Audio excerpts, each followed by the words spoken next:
Hey guys, this is Infinity No What Ifs. I hope you are doing well. Please support to subscribe this channel to watching new interesting stories and to get all videos in real time. Please subscribe. So in this video, we will see what if Naruto was descended from and trained by Tobirama. Here is short summary. Uzumaki Naruto meets the Kyuubi at an early age. During one of the chases, he stumbles upon a house. What he finds in that house changes his life forever. Watch as he grows into his heritage and receives training from someone long past. But before we start, if you want more stuff like this, then be sure to subscribe and like this video.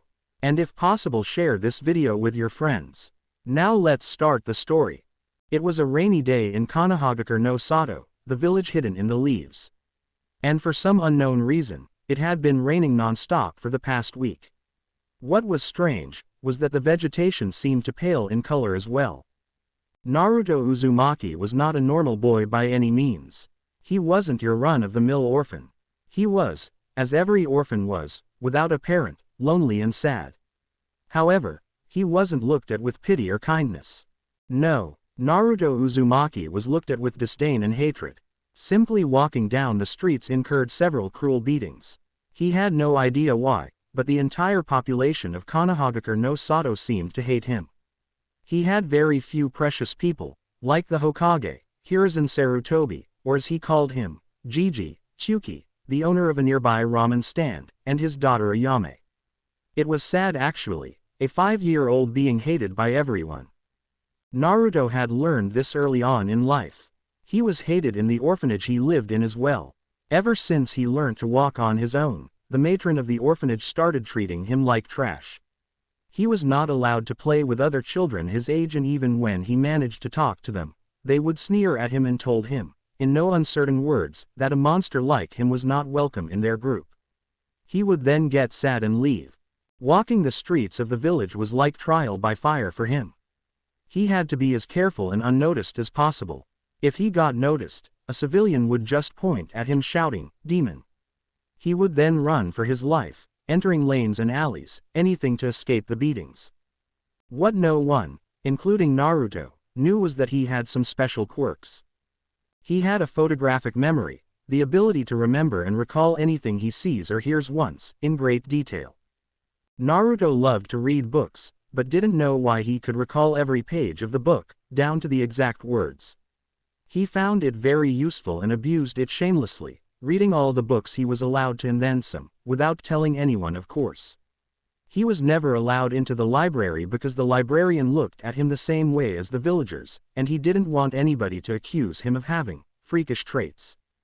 The downside of this ability was that he remembered every beating he had had until that point, which gave him nightmares for weeks. Another one of his quirks was a sort of sensory ability. He could sense danger if it was coming to him, along with an ability to sense negative emotions. However, it was a subconscious ability of sorts, activating only when he was in danger. But it was very useful in avoiding punches and stones that came when his back was turned. He had even surprised his Jiji once by being able to tell where his Anbu guards were once, but it didn't happen consciously. The village's behavior towards him caused him to develop a need for positive attention, but also a need to avoid people, preferring to keep to himself. He would not actively seek attention, but would latch on to someone who gave some form of caring to him. That was the reason he turned to books. At least they didn't attack him outright and allowed him to read them. Almost no one wanted to associate with him, thus he took refuge in books. Naruto had to force himself to learn reading and writing, as the teachers at the orphanage did as less as they could to help him. They would simply thrust the books in his hands and go to help other children. He learned early to not ask questions, receiving physical punishment whenever he did. He had read about various topics, but the one thing that stood out to him was the topic of Hokage. How the Hokage was the most powerful shinobi of the village and was responsible for the village's safety. He read how powerful the Shodai, first Hokage was, with his unique Kekkei Genkei, bloodline limit, of Mokuden would release. He was said to be the most powerful shinobi of his time, known as the Shinobi no Kami, god of shinobi. Hashirama Senju, along with Madara Uchiha, were the two main founders of Konoha. Ironically, Both were enemies, with Hashirama having to kill Madara to protect the village. The Nadaime, second Hokage, Tobirama Senju, was Hashirama's younger brother. He was and still is hailed as the most powerful Suidan water release user of all time.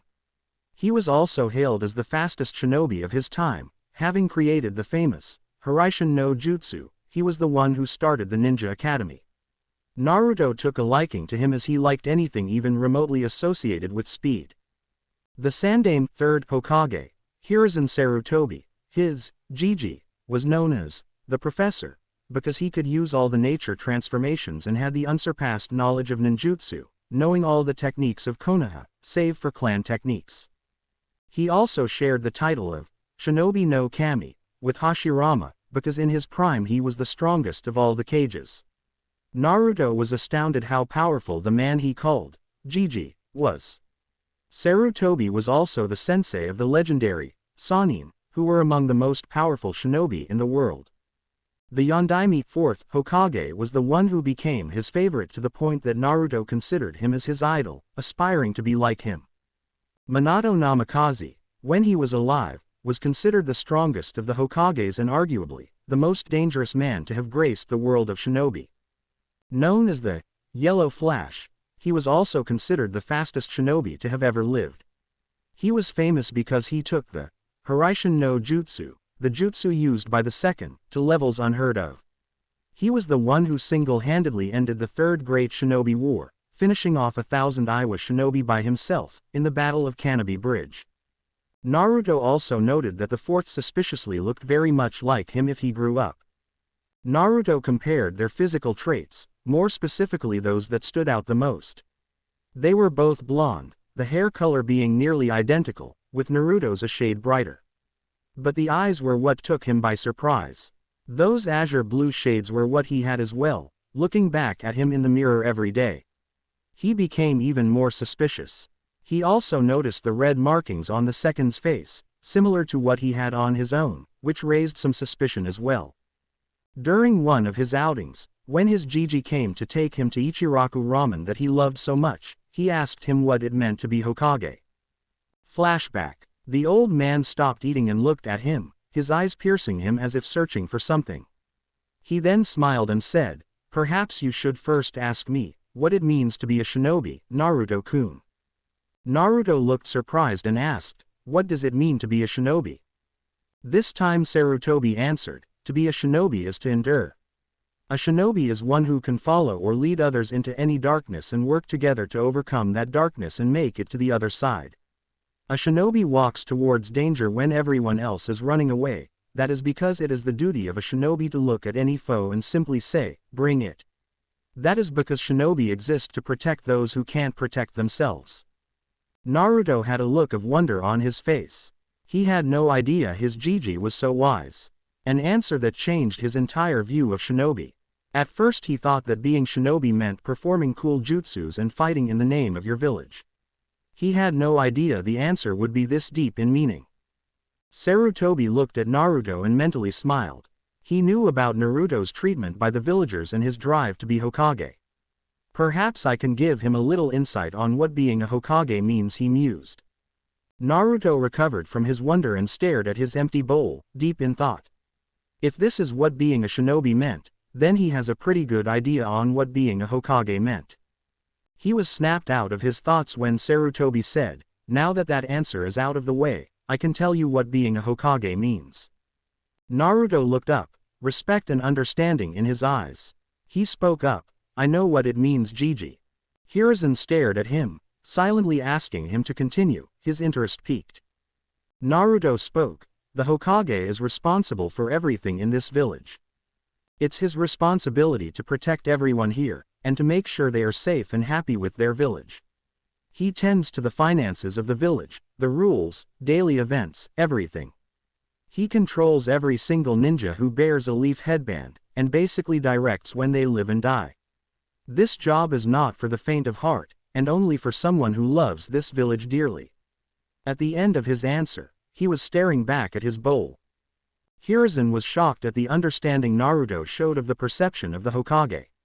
Such a deep perception and insight at such a young age, he thought in wonder.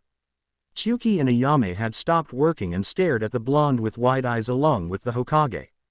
It was unheard of, a 4-year-old showing such a deep understanding of something most people didn't understand until much later in life. Naruto looked up when he felt a hand on his shoulder. Gigi was looking at him with a strange expression. That's exactly what it means, Naruto-kun.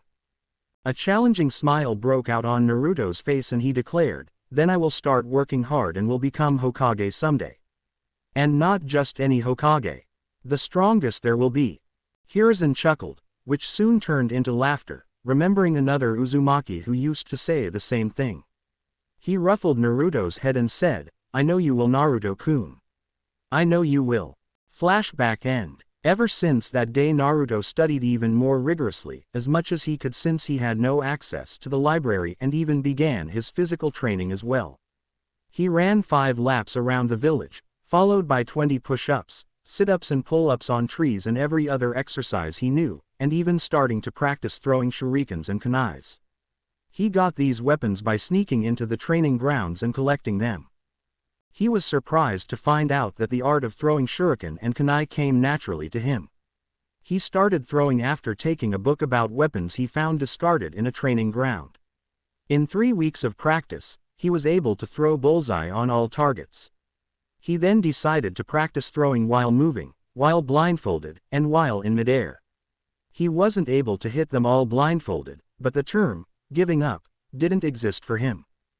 Another surprising fact he discovered was that he healed very quickly from exhaustion and wear and tear of muscles. Any cut or bruise he had got during training would be healed in a few minutes at most. And all beatings he got from the villagers would heal within a day. He at first thought that perhaps it was a bloodline, but filed it away for later. But today was special. It was his birthday, and he was kicked out of the orphanage. So he would have to take extra measures to be careful. As today was also the day that the villagers would celebrate the defeat of the Kyuubi no Kitsune at the hands of the Yondaime and honor his sacrifice. A thought suddenly came to his head that made him stop in the middle of the street. Yondaime, Kyuubi's defeat, treatment of the villagers, Demon Boy, Gigi's avoidance of the topic. No, it couldn't be. Naruto ran from the streets, moving between the villagers gracefully, making a beeline for his favorite spot, the head of the Yondaime. Once he reached there, he sat down in a meditative posture and reached within him. Kyuubi, if you are inside me, I would like to meet you, please. For a full 5 minutes nothing happened. He was beginning to give up when something pulled on his mind. Naruto opened his eyes to find himself in a dark corridor of a sewer. Is this my mindscape? He thought in disgust as he started to walk forward. He stopped walking when he saw light at the end of the corridor. He decided to proceed with caution and kept walking, and stopped at the end.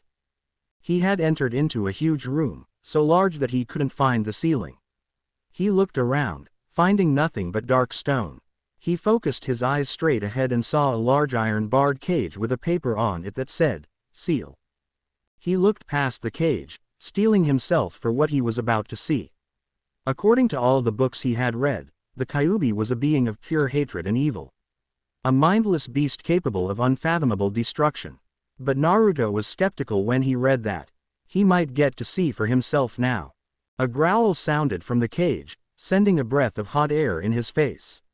An enormous red eye opened, causing Naruto to tense up. The eye looked at him, as if evaluating him. Then it started to rise, causing Naruto to look up at the massive form. The Kyuubi had orange, silky fur, with black markings around his eyes that connected his large rabbit-like ears. The upper body was humanoid, including the hands. The lower body was just like a fox, barring the 9 long swaying tails in the back. The eyes looked at him with a hint of malice. Naruto steeled himself and spoke. "Thank you for answering my call, Kyuubi," he said with a nod. If Kyuubi was surprised, he didn't show it. Inside he was shocked. This was not the first thing he expected his jailer to say. He expected to be looked at with fear, anger, or even met with denial. The last thing he expected was a thanks. He replied, "Think nothing of it. I'm surprised though, that you were able to figure it out so quickly." "Why aren't you surprised?" he asked with curiosity. "Well, I was for a few moments at least. But it wasn't hard to figure out. It's easy to create a theory once you have all the relevant facts, he said, not once breaking eye contact with the Kyuubi. Kyuubi raised a massive eyebrow, silently impressed with the boy. His thought processes were intelligent for a 5-year-old. And he was bold enough to maintain eye contact as well.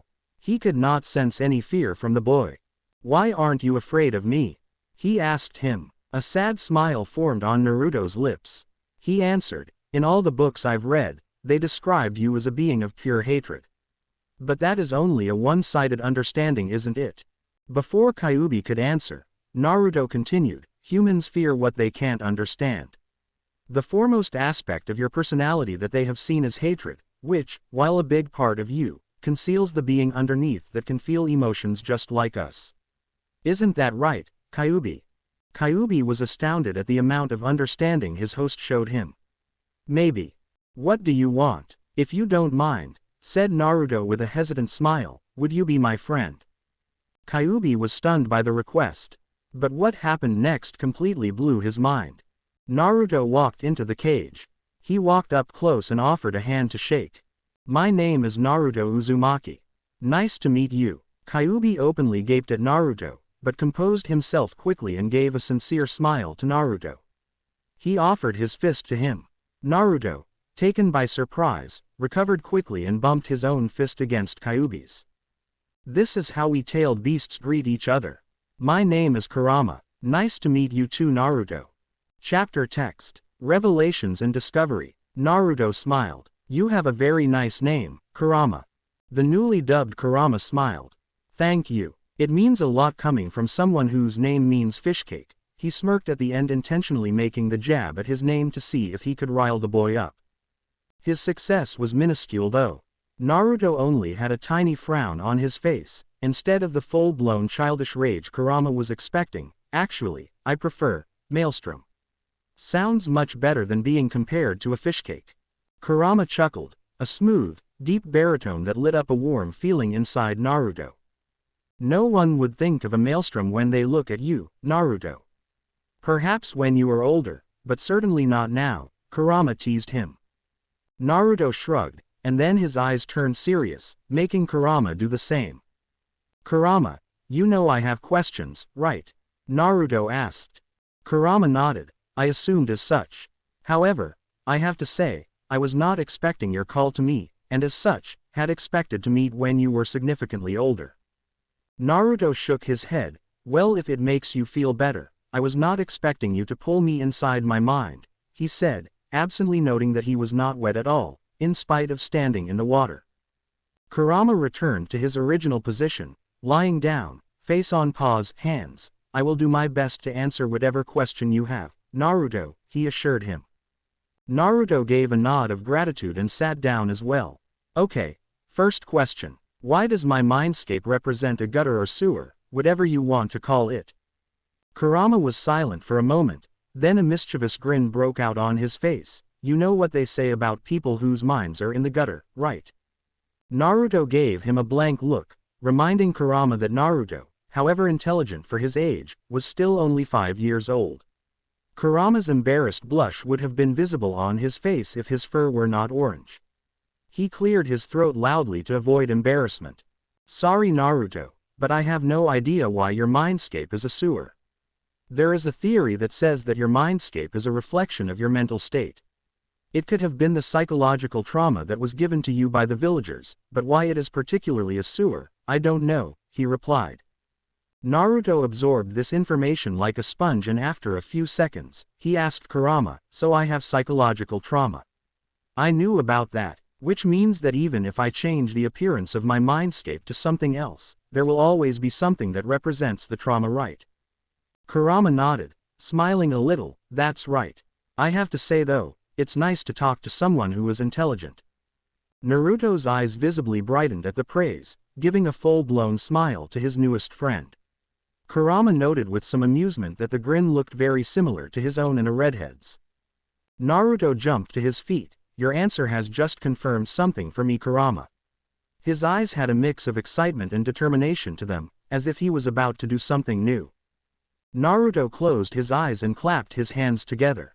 Kurama observed him quietly, wondering what his host was about to do. His answer came when suddenly, the sewer started morphing. Kurama looked around in wonder as his surroundings whirled about, noting the slow appearance of bright colors. As soon as it started, it was over. He looked around, with his eyes wide and jaw hanging, at the results. A beautiful valley greeted his eyes. Grounds that were lush and a shade of green that looked heavenly, streams with water clearer than he had ever seen. The grass felt soft under his limbs and there was a massive oak tree with a shade that made it great for naps. The cage around him disappeared, instead replaced with a collar which had the same piece of paper from before with the kanji for seal written on it. He looked at Naruto in wonder. This kid was a package of one surprise after another. Naruto opened his eyes and looked around, smiling satisfactorily. This is so much better than before. Wouldn't you agree, Kurama? He asked, turning to him. Kurama was smiling like he was the happiest being on earth. No one had ever done anything for him, and Naruto, who had just met him, had already done so much for him. Kurama looked at Naruto with gratitude in eyes. Thank you, Naruto. You have no idea how much this means to me. Naruto just shook his head at him. Don't worry about it. We're friends, right? Kurama nodded, feeling excitement for the first time in a long time, wanting to explore what Naruto had created for him. He was about to leave when Naruto's voice stopped him, mid-step. However, it seems strange that there is no presence of a celestial body in the sky. I had envisioned it just like outside, he mused, a frown on his 5-year-old face that would have earned him so many squeals of kawaii from girls. Kurama too wondered what the reason could be, and quickly figured it out. He looked up in thought. Perhaps it is because of the seal, he muttered. Naruto looked up him in confusion. What do you mean? Kurama looked down at Naruto. The seal that keeps me inside you, Naruto. If it was only you, you would have had absolute control over your mindscape. But since I am here as well, the control gets divided equally. However, control on my side is restricted. The absence of the sun or moon that you envisioned could signify that this place is cut off from my senses. In easier terms, the outside world, he explained. Naruto processed Kurama's answer. If the seal was restricting Kurama's activity, what do you propose I should do, Kurama? Kurama put his hand under his chin. He could only see one way around this, and if Naruto messed up, it would spell trouble for both of them. But he would try his best not to let that happen. You would have to tear off a very small piece of paper on my collar. Leave the rest to me, Kurama assured him. When Naruto looked hesitant, Kurama told him, don't worry Naruto. You can do it. If something goes wrong, I'll take care of it. Naruto promptly went up to Kurama and removed a tiny piece of paper from the seal. Kurama felt a tiny bit of control get back to him. Just a snap of his fingers and a sun appeared in the sky, lighting up the valley. Kurama nodded in satisfaction, then concentrated. He could sense chakra signatures of almost the whole village. Once Naruto opened his eyes, Kurama would be able to see as well. Turning to Naruto, he said, Naruto, allow me to repay you with something as thanks for this change. I'm sure it will come in very handy when you become a shinobi. Kurama smiled, walking up to Naruto and placing a fingernail and very gently touching his forehead. The nail shined for a moment and then faded back. Naruto raised an eyebrow. What was that? Kurama smiled mysteriously. Why don't you discover it yourself? I can feel several chakra signatures closing in on you. Time for you to open your eyes, Naruto. Naruto nodded and concentrated, willing himself out of the mindscape. Perhaps I should have messed with him a bit more. Kurama mused. Naruto opened his eyes slowly, without a hurry. He was thinking about what gift Kurama gave him when he felt it. Like something. No, someone was coming his way.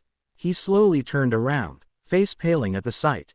Dozens of people, knives, clubs, crowbars in hand, excited expressions on their faces, shouting, today is the day you die, demon. We will finish what the Yondaime started, and we will avenge him. Naruto's expression had turned utterly horrified. There was only one way to get off the monument without falling splat on the pavement. Outrun and outmaneuver the mob. He wasted no time, He sprang up to his feet and immediately started running in a perpendicular direction the mob. Since he had been running regularly for 1 year, he had built up some pretty good speed and endurance. His plan was to take a wide arc around the mob and as soon as it was behind him, hightail it into the streets where he could lose them. He took off into the forest, the mob following closely behind. As he began to cut an arc around the mob, hairs on the back of his neck stood up, a clear sign of danger. However, unlike before when he could only detect the danger, this time he could feel the direction the weapon was coming from.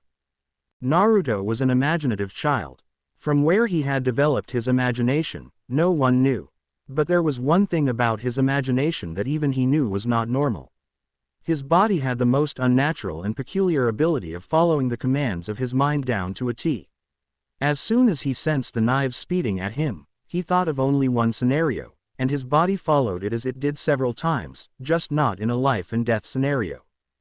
He jumped, body in the air, rotating like a screwdriver, the knives going under him, missing him by just a few inches. He rolled on the ground to soften his landing, and continued running away, successfully getting the mob behind him and the road in front of him. He managed to get to the streets, where he purposefully chose the market street where he could lose them. He knew the civilians could not do the tricks he could. He vaulted neatly over several carts without losing momentum, each time increasing the gap between him and the mob. He turned left at an intersection, and jumped up a wall, hanging on the other side until he was sure that the sounds of the mob had faded away. He jumped back on the road. He took a moment to catch a breath. If he was not mistaken, he had run at full speed for close to 3 miles. Impressive for a 5-year-old, the familiar voice of Kurama sounded in his head. Naruto looked surprised for a moment, but then shook his head. It was probably because of the change he had done to the seal. He also chalked it up to adrenaline that he had run so far and fast. That was a lot difficult than he had imagined, but he blamed it on his clothes. An orange jumpsuit stuck out like a sore thumb among the masses. It was as if he had stuck a piece of paper behind his back saying, "Kill me." The blonde hair wasn't helping either. Then again, Naruto had nothing else to wear. The keepers at the orphanage looked very satisfied when they had given him the jumpsuit. They probably wanted him to be spotted in case he attempted to hide from a mob. Too bad they underestimated him. So deep he was in his musings that he didn't notice he had entered an area of Konoha no one had taken a stroll in for at least 5 years. He looked up when he saw he was standing before the gates of a large abandoned compound. "Naruto, open the gates of the compound. Let's explore." Kurama's excited voice sounded in his head. Naruto shook his head. "I would be an idiot to even touch the gate. Look at all the seals engraved on it. Do it. Who knows, you might get a surprise," Kurama insisted. Naruto frowned at Kurama's behavior, but did as asked anyway. He placed his hand on the seal of the gate and closed his eyes, as if waiting to be blown up. He didn't notice the seals glow slightly. He opened his eyes when nothing happened. Tentatively, he pushed the gate and to his surprise, it opened easily. The seals must be malfunctioning if a stranger like me could enter in here, he thought. The compound was beautiful. There were traditional 2-story houses, surrounded by lush, green grounds. There was even a small pond with clear water in front of the compound. Whoever this compound belongs to must be incredibly wealthy. Must be some old clan, he thought with wonder. Money was something that was rarely available to him. He decided not to dwell on it further. As he approached the front door of one of the bigger houses, he began to think it was a bad idea coming here. What if someone spotted him? What if he accidentally activated a trap? He cautiously turned the doorknob, hearing it click open. He opened the door fully, seeing the dark living room with a sofa and comfortable chairs. He turned on the light, surprised that electricity still flowed in the circuits of the house. But it was all covered in a thick layer of dust. The owner has been gone for a long time, but why? Naruto wondered. As he turned in the direction of the fireplace, he stopped short at what he saw. His eyes widened. This is. Above the fireplace was a tri-pronged kunai that was known throughout the elemental nations as the Hiraishin kunai used by the Yellow Flash.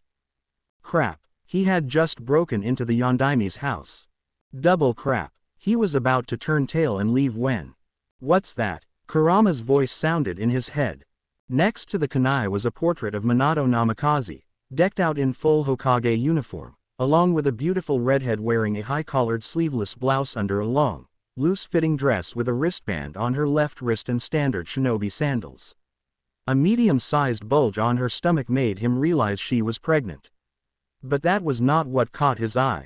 The redhead was waving a peace sign, with a very familiar grin. The same one he wore whenever his mischievous tendencies surfaced or when he was really happy. Her face was also similar to his own. Her exquisite violet eyes were shaped just like his eyes. With a jolt, the pieces of a puzzle that he could never solve arranged themselves, forming a long sought-after answer. Blonde hair, azure blue eyes, the familiar grin, same shape face, identically shaped eyes. He had just found out the identity of his parents. Congratulations, kid, you finally found them. Kurama's smooth voice was softer this time. Chapter text. Naruto stood in front of the fireplace, drenched from the rain, his eyes glued to the portrait, a storm of emotions raging inside of him. He didn't know what to feel, whether to be happy that he finally found who his parents were, or to feel hurt that his Gigi hid his parents' identity from him, or to feel furious at the treatment from the village. His hands were clenched so tightly that his knuckles turned white. Kurama consoled him. It's okay to feel this way, Naruto. Anyone who would have been in your shoes would have felt the same. Naruto finally sat down in Indian position, the energy leaving his legs. He tried to think something, but the thoughts evaded him, only the image of his parents situated in his minds. He was finally with his parents, yet at the same time, he was not. Tears finally fell from his eyes from holding them back for so long. He cried for a long time, finally letting his emotions have an outlet. For the first time in his life, he felt like he was alone in the whole world. He never noticed Kurama's chakra flowing through him, warming him up, drying him. Sniffling, he asked inside his head, Kurama, did you know about this? Kurama remained silent for a few moments, which were enough for Naruto to deduce that he knew. Kurama knew, and he still didn't tell him. I did know, Naruto. After all, you shared the same space with me for 9 months inside your mother, the fox replied softly. Naruto cried even harder after hearing this. It was like a whole new storm colliding with the storm that was already raging inside him. On one hand, he was happy that he and Kurama were together even before he came into this world. On the other hand, he felt betrayed that Kurama would hide something like this from him. He was too emotional to make sense of Kurama's statement right now. He felt really alone. After he finally stopped crying, he stood up, too tired to explore the house right now. Hell, he was too tired to even form a coherent thought. Somehow, he climbed the stairs, opened the first door in front of him, and fell onto the bed, asleep before even hitting the soft mattress. Hiruzen was panicking. He knew what day it was, and he had been wanting to get out of this office to spend time with his surrogate grandson. But fate seemed to have other plans for him, as instead of having the normal amount, 3 stacks of paperwork in front of him, he was literally buried in the paperwork. He could have sworn he knew the solution to get it done faster, but for the life of him could not remember what it was. Maybe my age is catching up to me, he mused. Not to mention the blasted rain outside. He had assigned 2 of his Anbu, Parrot and Ox, to keep an eye on Naruto. Sadly, he didn't know and was unaware that the 2 Anbu were firmly against the demon boy. He didn't know that they were the ones who gave the mob directions to where Naruto was in the evening. It was only when they came to report that he found out the truth. The 2 Anbu appeared in his office and knelt down in front of him. Report, he ordered. Parrot was the first one to speak. We lost the boy, Hokage-sama. Because today is the Kyuubi festival, crowds were thick and that is where we lost him. Unfortunately for the 2, Hiruzen didn't believe them for a second. If not for the seriousness of the situation, he would have laughed out loud that a 5-year-old was able to lose them in a crowd. Anbu were specifically trained for such scenarios. Secondly, he caught both the slips of the tongue. Demon and it were not so hard to deduce. Hiruzen rarely felt anger. In fact, he rarely found the reason to get angry. Even Danzo could only get a small amount of irritation out of him. But right now, he was past irritated. No, He was downright furious. All the Anbu in the room felt it. The ridiculous amount of killing intent that was coming from the Hokage. Shit, both the Anbu thought. Cat, bear, he shouted. In an instant, the two Anbu were kneeling in front of the Hokage, just behind Parrot and Ox. Orders, Hokage-sama. Hiruzen barked out, take these two to Ibiki. Tell him to hold nothing back and find out what they were doing this evening. Also, tell Inoichi that I want to know every face that was there in the mob. Hi, Hokage-sama. The two Anbu instantly caught the traitorous ANBUs and promptly flickered out. Now that he was somewhat calm, the previous panic returned. Where was Naruto? Was he injured? Worse, was he dead? Was he even in the village? And did the rain just get heavier? He took out his ball that he used to keep tabs on the village occasionally. Mostly, he used it to ensure whether Naruto was alright or not. He channeled his chakra through the ball, searching for Naruto. However, he was floored when nothing came up. He repeated his search 2 more times, just to be sure. The result remained the same. He did not like where this was going. It was a strong possibility that Naruto was outside village walls. Dog, tiger, he called out. In an instant, the mentioned two were before him. Track him down, no matter what. Even search outside the village if you have to.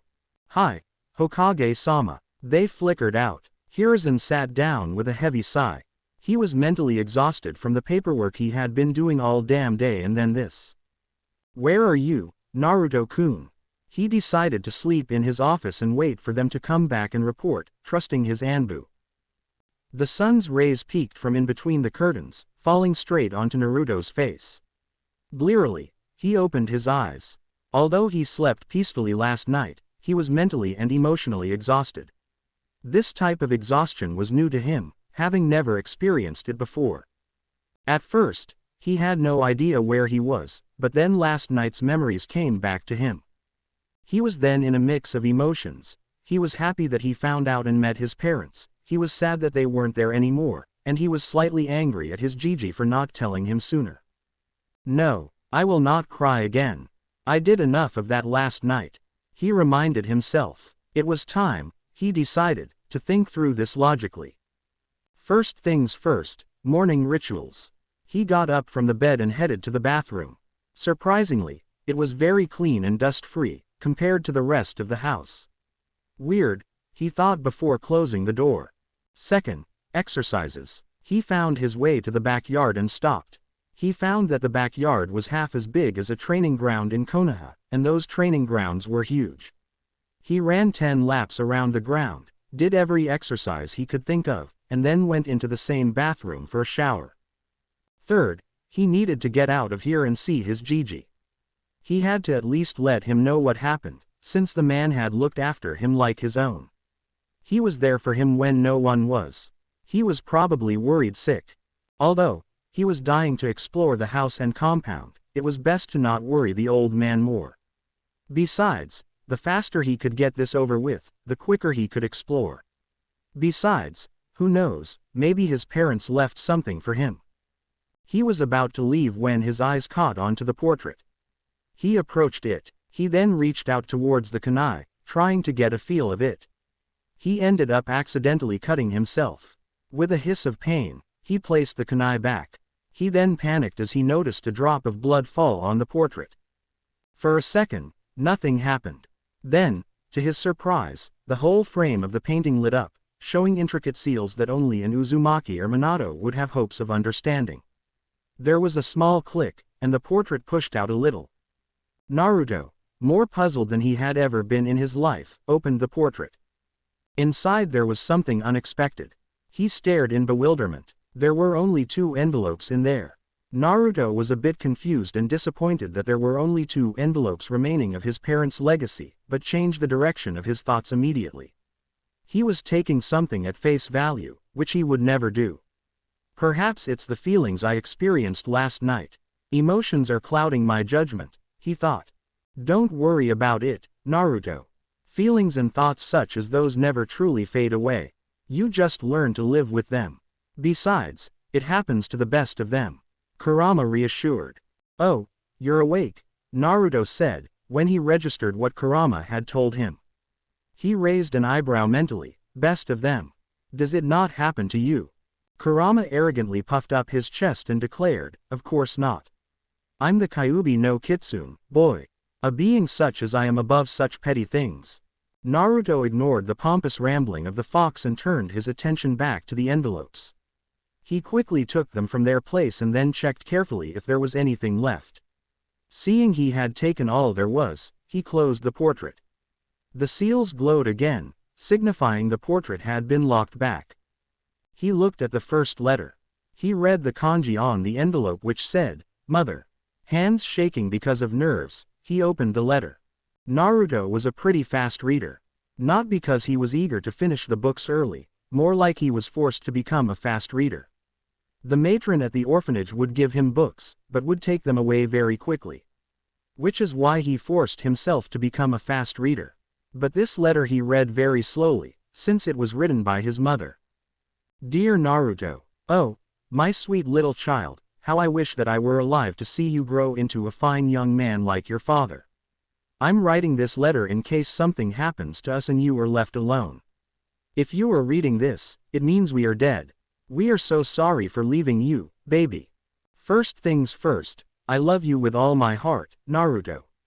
A mother never stops loving her child, even in death. Know that I am still watching over you, and another thing, don't you dare visit me unless you are 110 years old. I want you to live a full and happy life and only die of old age. Second, if you decide to become a shinobi, remember the 3 vices of shinobi life. First is alcohol, be responsible about it and don't become a drunk. Second is money, use it responsibly and try not to waste it. If you do want to waste it, better do it on your wife. The third is women, and as your mother, I absolutely forbid you to become a pervert and a womanizer. Respect women and also, find a woman you love and want to spend your life with. Don't settle for anything less. At the bottom of this letter, you will see 2 kanji. The first contains my sword, if you ever decide to take up kenjutsu. The second contains the ring your father proposed to me with, give it to the girl you believe will love you for the rest of your life. Once again, your father and I love you, no matter what. Remember that, Naruto. With love, Kushina Uzumaki. P.S. Learn Fuinjutsu and Kenjutsu.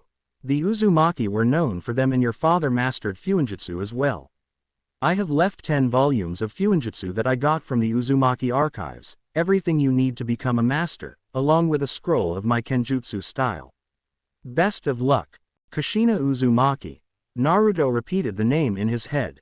Naruto was numb after reading the letter from his mother. It felt satisfying and amazing to hear the words from his mother, even though it was on a letter. He saw the kanji that his mother mentioned and smiled, his face splitting grin at that. His mother was awesome. He then picked up his father's letter and read, Dear Naruto. If you are reading this letter, then it means that I am no longer among the living. I desperately hope that your mother is with you, but if that is not the case, allow me to explain a few things to you. My name is Minato Senju, more commonly known as Minato Namikaze, and as you probably have guessed, the Yondaime Hokage. If you already know this, then you are probably in the academy. If not, it is good to read. Keep it up. If you did not know about my identity as your father before this letter, please don't be upset at Sandaime-sama. I left him specific instructions that you were to be told about my identity only if you were a chunin, or married. I made many enemies during the Third Great Shinobi War, especially from Iwa. If people were to know about it, you would be a prime target for all my enemies. I just want you to know that even if you are yet to be born, I love you with all my heart. It was the happiest day of my life when your mother announced that she was pregnant with you. Her name was Kushina Uzumaki and she was the loveliest and one of the most compassionate women I have ever met in my life. She is perhaps the only one who loves you more than I do. I have left you the entire Senju library at your disposal. Whatever is left in the library, I hope you master them. The improved notes I made from scratch in my quest to learn and master Tobirama Ojiazen's Hiraishin no Jutsu are in the first kanji at the bottom of this letter. Also, I leave the Rasengan to you, in hopes that you can complete it, something that I could never do. It is in the second kanji. I believe you can do it. After all, it's a parent's job to believe in their child, right? I've left you 2 surprises in the basement of this house. Something of my own design and perhaps my greatest Fuinjutsu achievements yet, other than mastering the 8 trigrams sealing style. Details are in the basement. Enjoy. With all the love in the world. Dad. P.S. Yes, you read that right. The Nadaime is your great-grandfather. Should you come across my journal, I've explained how it is possible. But do not reveal it to anyone until you know that you are strong enough to defend yourself as well as those close to you. P.P.S. If you ever meet a man named Kakashi Hatake, tell him that I'm proud of him and not to blame himself. Keep an eye on him for me, will you? Naruto did not know when he had started crying, but he did not care. His shock at being revealed as a descendant of the Senju didn't stop him. He could feel his parents' love from the letter, he could almost see them smiling down on him from above. He wiped his tears off, a determined glint in his eyes. He would do his parents proud. He looked up and noticed that a couple minutes had passed. Right, got to meet up with Gigi, he thought.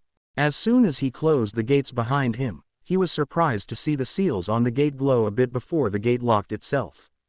They were not malfunctioning. The seals recognized my chakra, which is why I was able to get in. He thought in awe. He had read that the Yondaime was regarded as a seal master of the highest caliber, but seeing it with his own eyes was entirely different. Sensing his chakra signature when he hadn't even unlocked his chakra. His father was awesome. That and the fact that he was from a clan feared for their sealing prowess, and the clan of 1,000 skills decided for him. If his parents could do Fuinjutsu like this, he will too. And he would be better than them. With that, he ran out of the area, picking up speed when he realized he was quite far from the Hokage Tower. En route, he mentally nudged his friend. Hey Kurama, mind if I ask something? For a few seconds he heard nothing, then he heard a yawn in his head, almost making him do the same before he viciously quashed the urge. What's up, Naruto? Naruto faltered in his running, almost falling flat on his face. He couldn't help the grin that came on his face. Hearing Kurama, an ancient demon, using the slang that kids his age do was hilarious. A stray thought from last night's conversation with Kurama came to him. Last night, what did you mean when you said that we shared the same space for 9 months inside my mother? He asked curiously, turning serious once more. Kurama replied, I meant what I said, Naruto. You were smart enough to figure out the answer to your question. Naruto's expression turned grim at that. It meant that he and his mother were exactly the same, host of the Kyuubi no Kitsune. But why was his mother Jinchuriki? Kurama interrupted his thoughts. Naruto blinked at that. What? Kurama elaborated. Jinchuriki is the term you are looking for. It means power of human sacrifice. They are humans who have a tailed beast sealed inside them. Naruto did not falter even for a second after this revelation. He was almost halfway to the tower, which meant he could learn a little more. I get what you mean. What I don't understand is why my mother was a Jinchuriki before me. And why was I made into one? Kurama raised his eyebrows at the onslaught of questions. Slow down, Naruto. I cannot answer all of your questions. There is an old man who can answer them better than I can. Naruto calmed down at that. Gigi was the Hokage. He was the one who probably knew more about these matters. Another thought struck him, but the tower was within his sight now. Better make this fast, he mused. Kurama, what was that you gave me last night as a gift? He could see Kurama grin in his mindscape. I'm surprised you could pick up on that. The fact that you unintentionally used it is even more impressive. Naruto scowled a little. Stop beating around the bush, Kurama. Just tell me. Kurama, however, did not budge. Don't tell me you can't figure it out, Naruto. You may not know, but I can feel how close you are to figuring it out. Naruto was slowly getting irritated with the game of riddles that Kurama was deliberately dragging on. He was about to give him a mental scar to remember when he suddenly figured it out. He had actually felt the mob approaching. Did you actually give me a sensory ability? Kurama shrugged. It was already there. I merely augmented it, and also the ability to sense negative emotions. Naruto mentally whooped. Thank you so much, Kurama. Secondly, his tone turned menacing, causing Kurama to lift an eyebrow. This is for annoying me with riddles. With that, he turned his entire mindscape orange. He would cherish Kurama's yell of horror forever. He reached the Hokage Tower, panting only lightly. Standing in front of the tower, he felt a little anxiety creeping up inside him. He faced the sky. What is the time, Kurama? Observing the position of the sun, it should be around 6:30 in the morning, he deduced. Naruto idly questioned himself, would Gigi be awake at this hour? He shook his head. He would not back down now. He steeled himself and entered the tower. Seeing almost no one in the corridors, he almost turned back, but resolutely thought to himself that he would wait for him. He arrived in front of the Hokage's office. Seeing the absence of the secretary he knew was supposed to be here, he sat on the bench outside the office. This was his first time in the Hokage Tower, so he decided to look around. But there was not much to look around. All the important stuff must be someplace where only authorized people could access it, he assumed. Sighing, he closed his eyes, figuring he could talk to Kurama about his newly acquired sensory abilities. Kurama, how could I sense the mob before when I haven't even unlocked my chakra? Kurama thought about it a bit and then answered. He had nothing else to do anyway. Good observation, Naruto. It is simple. It was a dormant ability. Naturally, it would require time before it stabilizes. But before that happens, it is unstable for a little while. It was in that time period that you could sense the mob. If you were to try it now, you won't be able to use it, he explained, keeping it simple so Naruto could understand it. After hearing Kurama's explanation, Naruto concluded that the ability Kurama had given him was a chakra-dependent ability. He could only use it as long as he infused chakra, that too, in a specific way so that he could sense. That means I have to first unlock my chakra. He pouted. Kurama again spoke up. Before I forget, I did something else as well. Sensor ability was not the only thing I gave you. Naruto rose an eyebrow in confusion. Now that he thought about it, not many kids his age could do that. What do you mean? Kurama expanded on his statement. I tweaked your ability to sense danger as well. Naruto nodded. I noticed that. Kurama's grin became sly. Then did you also notice that when your danger sense activated, your surroundings seemed to slow down? Naruto froze. Did that really happen? He thought back to the events of last night, specifically when he avoided the knives that were about to skewer him. He did remember seeing the knives coming in a sort of slow motion. He mentally whistled. Wow, you're right. I remember that. How is that possible anyway? This ability would be so useful in the future. Kurama shrugged. It was my way of saying thanks for what you did for me last night, Naruto. Naruto deliberated on whether to try and unlock his chakra right now, or to wait to enter the academy and then unlock it. So deep he was in his thoughts, he did not notice the Hokage coming his way. Hiruzen had a restless night. The aged Hokage's worry increased when Dog and Tiger came back after a search that lasted 4 hours. They reported that they searched every corner of the village, every possible place where Naruto might be, but found nothing. Hiruzen had dismissed them and headed back to his home, turning in for a sleepless and worrisome night. When he got up this morning, his first thought was about whether Naruto was alive or not. He immediately got up, shaking off the morning drowsiness like a seasoned veteran. He quickly got dressed and used the body flicker to get to the Hokage Tower. He quickly climbed the stairs that led to his office, intent on resuming the search for Naruto as soon as possible. He froze in his tracks, however, when he saw a familiar orange jumpsuit-wearing kid, deep in his thoughts, which was not unusual for him. Naruto! His exclamation was filled with relief and happiness. Naruto looked up, and Hiruzen knew something was wrong when instead of seeing the usual face-splitting grin, he was greeted with a small smile filled with sadness. Nevertheless, he grabbed the boy into a bear hug, which Naruto did not hesitate to reciprocate. Are you all right, Naruto-kun? Where were you last night? The questions rushed out like water breaking from a dam. He felt tons lighter than he did last night. Naruto gave him a small smile and said, somewhat Gigi, and as for the second question, I need to talk to you in private. Relieved but his confusion growing, He ushered the boy in his office. Naruto's keen eyes scanned the office, looking for places where shinobi might be hidden.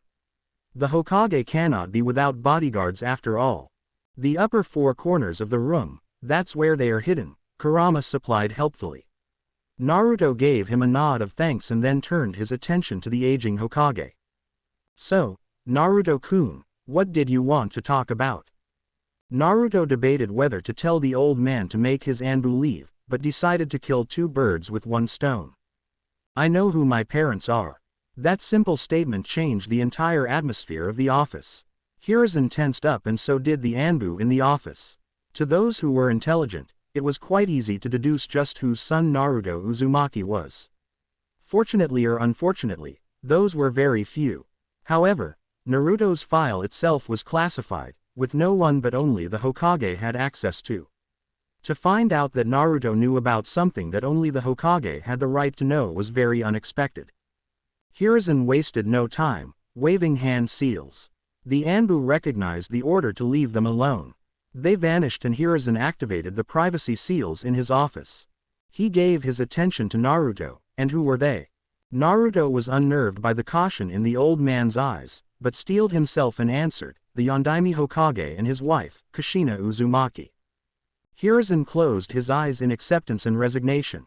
He always knew Naruto would find out, he just never expected it would be so soon.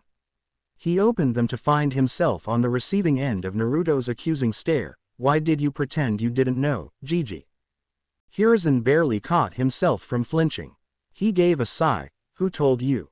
Naruto promptly answered back, I figured it out myself. How? The curiosity was killing him. He had to know if someone out there was wielding such dangerous information. Naruto recounted the events of last night and at the end of his explanation, Hiruzen was both relieved and curious. Relieved because he was glad no one besides Naruto and him knew his parents' identity, curious because he never knew that Minato had found a way to hide from his peeping ball. Both he and Naruto sat in silence for a while. Naruto was the first to break it. With a sigh he said, I understand why you didn't tell me, Gigi. But you need not have pretended not to know. Hiruzen looked at him in surprise. Why you do? Naruto then took his parents' letters out and showed Hiruzen. To-san and Ka-san explained in here why it had to be secret. And frankly, I would do the same. And I did have my suspicions about To-san. And also, he walked toward the portrait of the Nadaime, considering that Sosofu, great-grandfather, and I pretty much have the same markings on our face, it wasn't hard to figure out. To-san confirmed it in there. Hiruzen read the letters. He knew of Minato's connection to Tobirama.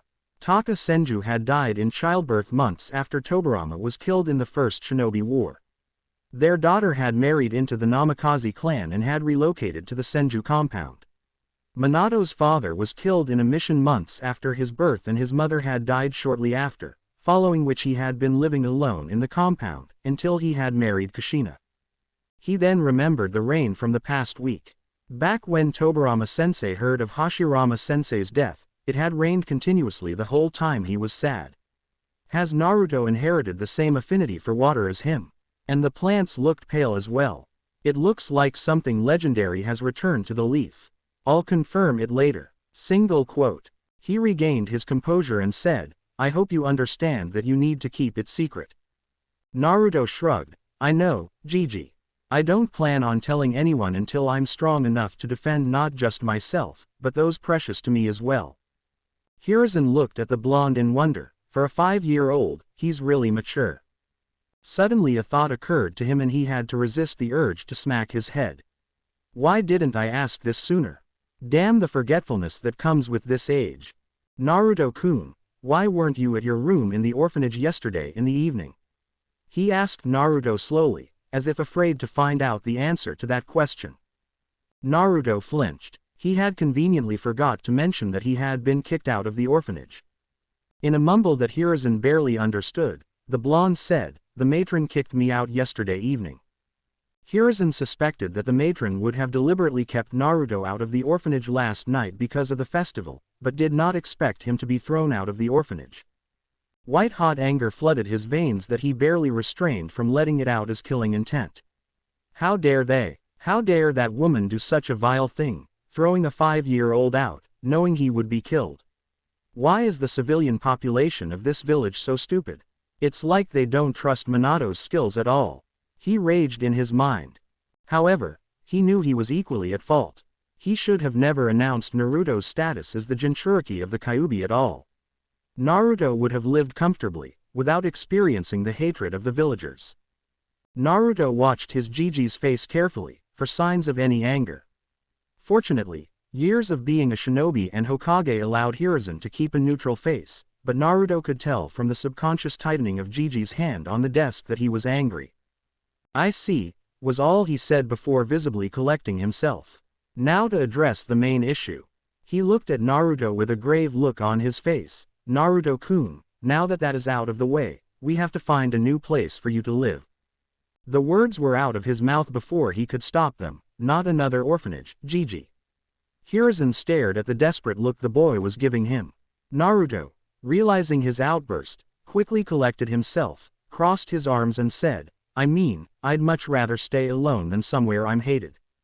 "Oh Kushina, his stubbornness reminds me so much of you," Hiruzen thought with a sad smile.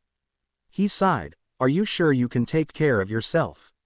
You will have to cook for yourself, bring food for yourself, clean your clothes, keep your home clean, which is very hard considering the size of that compound," he explained wisely. However, all that wisdom was thrown out of the window when he noticed the look Naruto was giving him.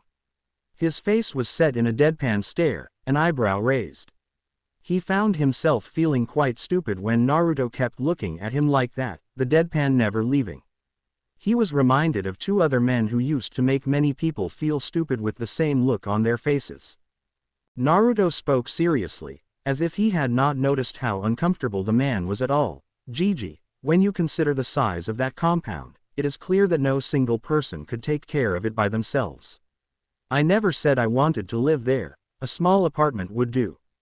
Besides," his expression turned a bit sad, "that house is so big that the loneliness will start to bother me, considering whose house it was in the first place. People thrice his age aren't this mature," Hiruzen thought with amazement.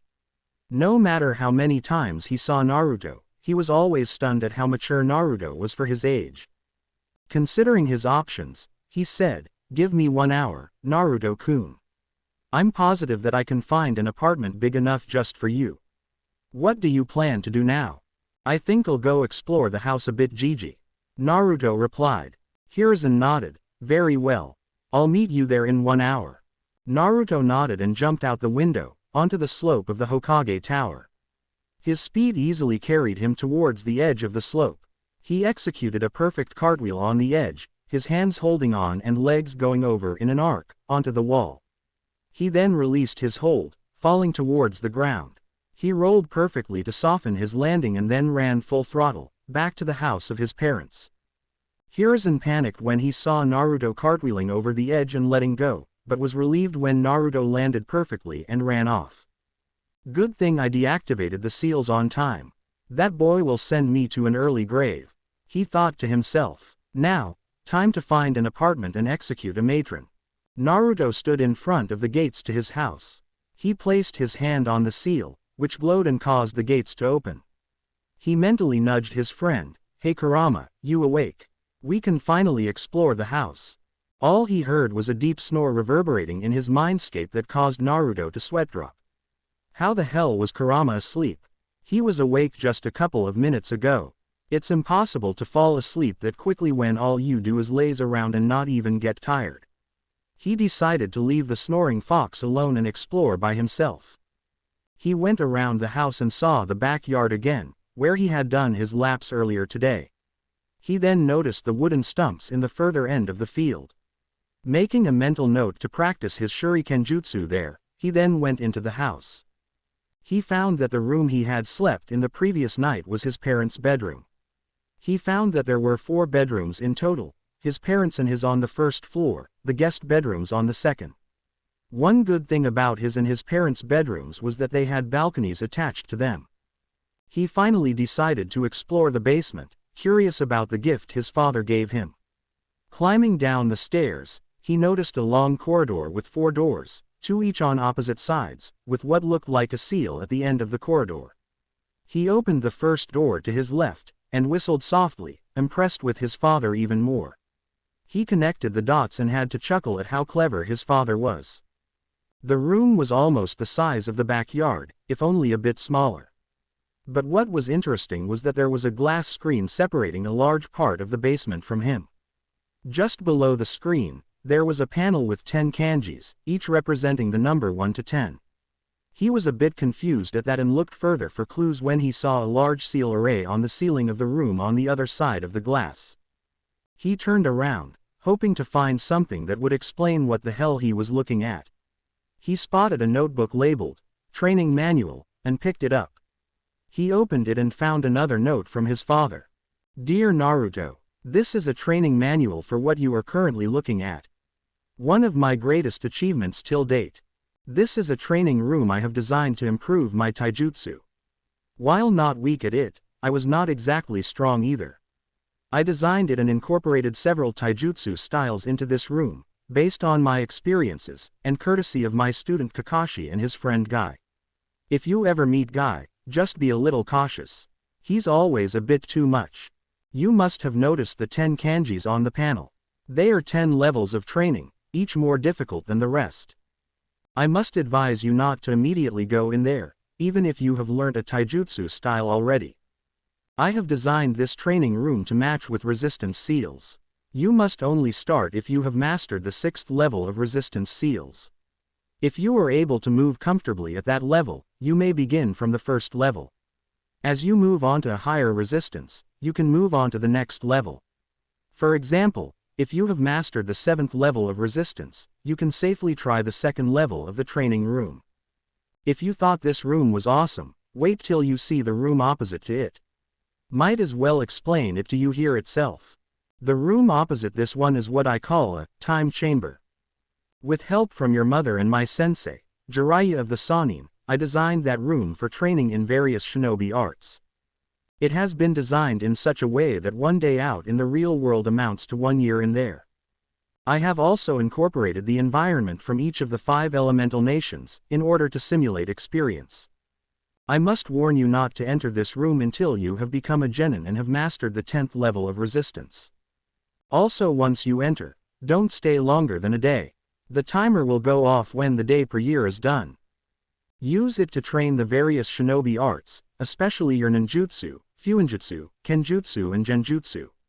I believe that a jutsu is considered mastered when you are able to perform it properly with only 1 or 2 hand seals, or none at all.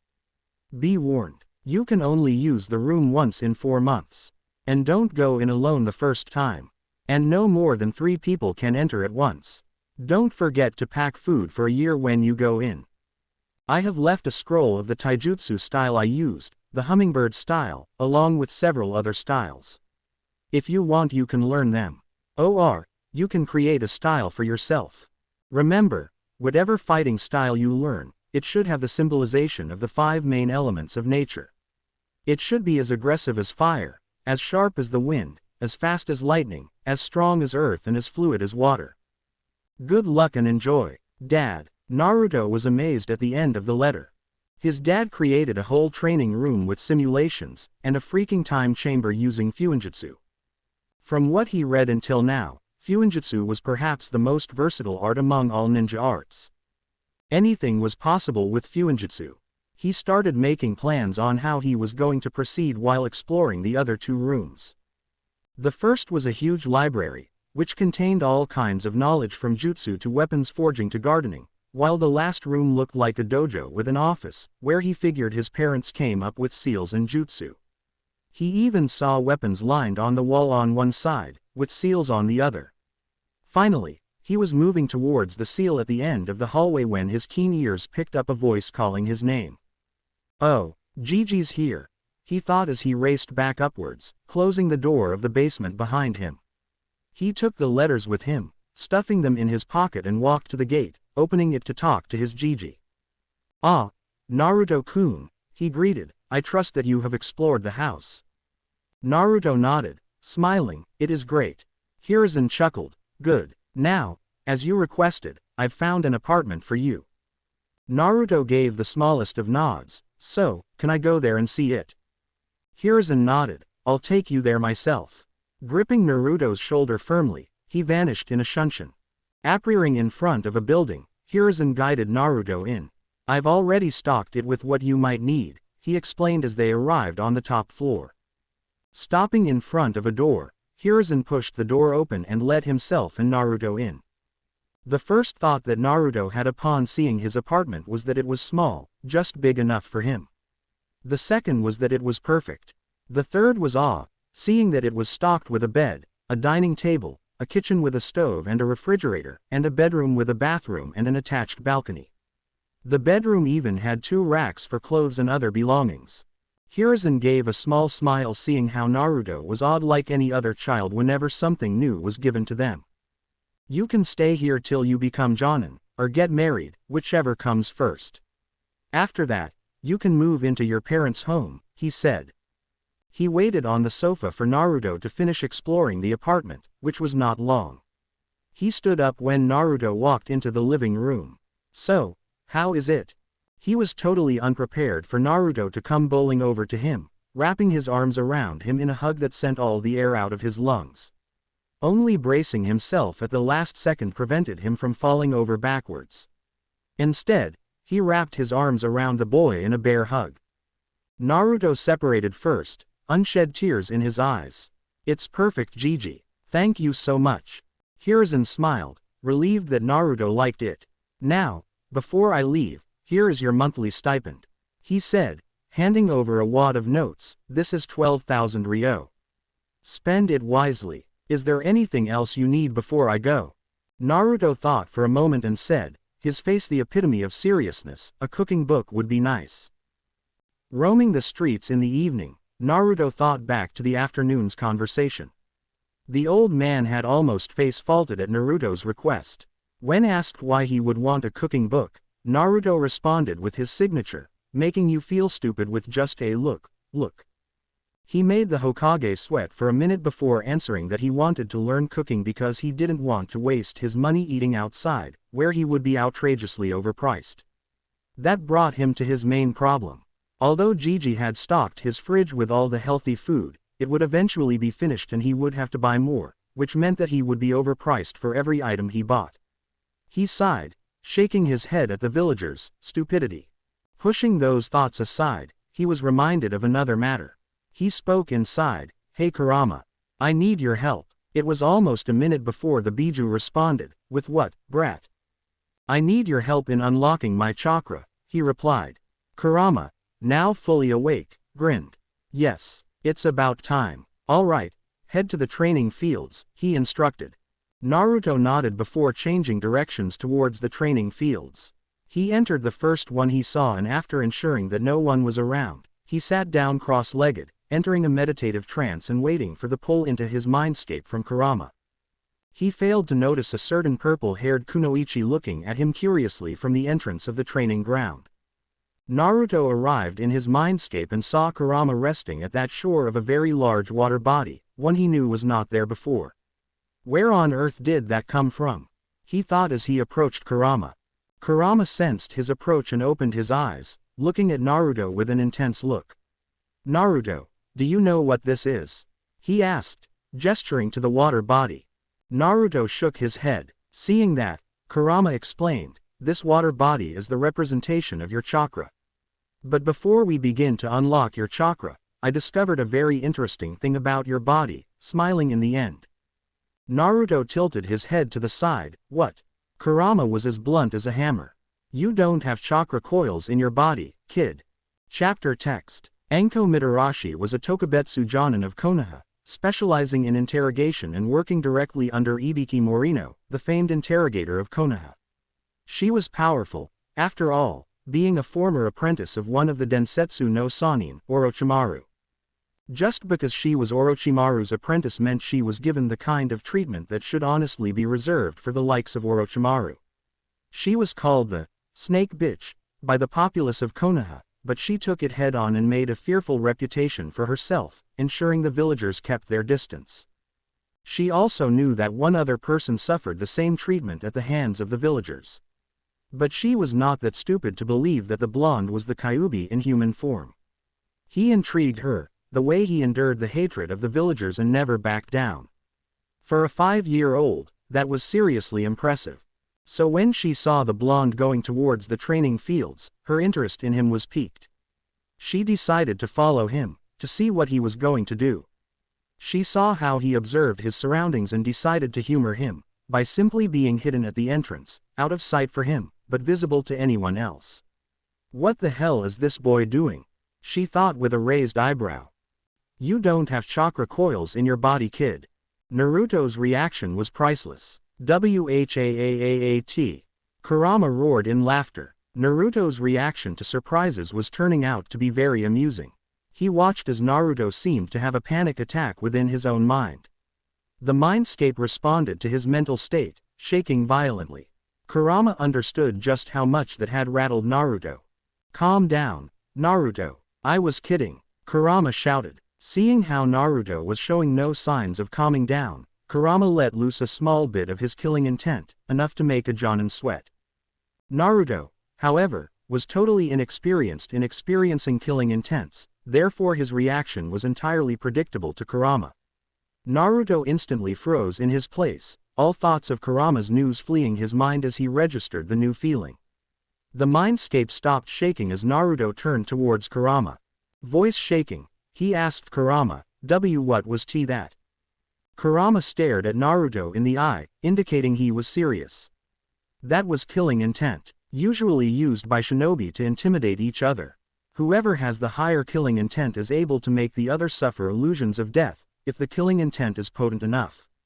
I'm surprised though, that you managed to stay conscious, he said with a raised eyebrow. Naruto was taking deep breaths during Kurama's explanation, trying to calm down. By the end of the explanation, he was almost back to his normal self. Scowling a bit, he asked, and you thought that was the best way to calm someone who was having a panic attack? Shrugging a bit, Kurama defended himself, you have to start someday. Also, that was only a little of my killing intent. You have yet to experience my full killing intent. And I intend to make you strong enough to handle just that in time, he finished, grinning maliciously in the end. Naruto, to his credit, showed no reaction and kept his face neutral. He would deal with this some other day. For now, he had to focus on his chakra problem. Clearing his throat, he asked, what were you saying about my chakra coils before? Kurama sat up, towering over Naruto, who had to look up towards him. I was kidding about the lack of chakra coils. While your reaction was priceless, let's get back to unlocking your chakra now. Naruto glared at the fox but nodded, now fully in control of his emotions. He then gestured towards the lake. I don't remember seeing this yesterday when I created my mindscape. What is it? Kurama nodded at him, you would be right. However, do you remember your question to me concerning trauma and your mindscape? Naruto tilted his head, his eyes agreeing to Kurama's question. Kurama said, well, that theory applies to this lake as well. You may change your mindscape to anything, but there will always be a representation of what is already there, within your mind and body. Gesturing to the lake, he explained, there are two things of importance that you need to know about this lake. Obviously this represents your chakra, but there are other things as well. The size of the lake represents the size of your reserves. I have minor difficulty in seeing the end of this lake, which means your reserves are impressively large for your age. The depth of this lake represents the density of your chakra. The deeper it is, the denser and more powerful your chakra is. Naruto was listening intently to Kurama. He had to admit, he couldn't see the other side of the lake, which meant that his reserves would appear to be very large. The question that now remained was how deep the lake was. As if reading his mind, Kurama nodded knowingly, you have to dive inside the lake to find out how deep it is. Before you do that, touch the water and tell me what you feel. Naruto frowned in confusion at the odd request, but nodded.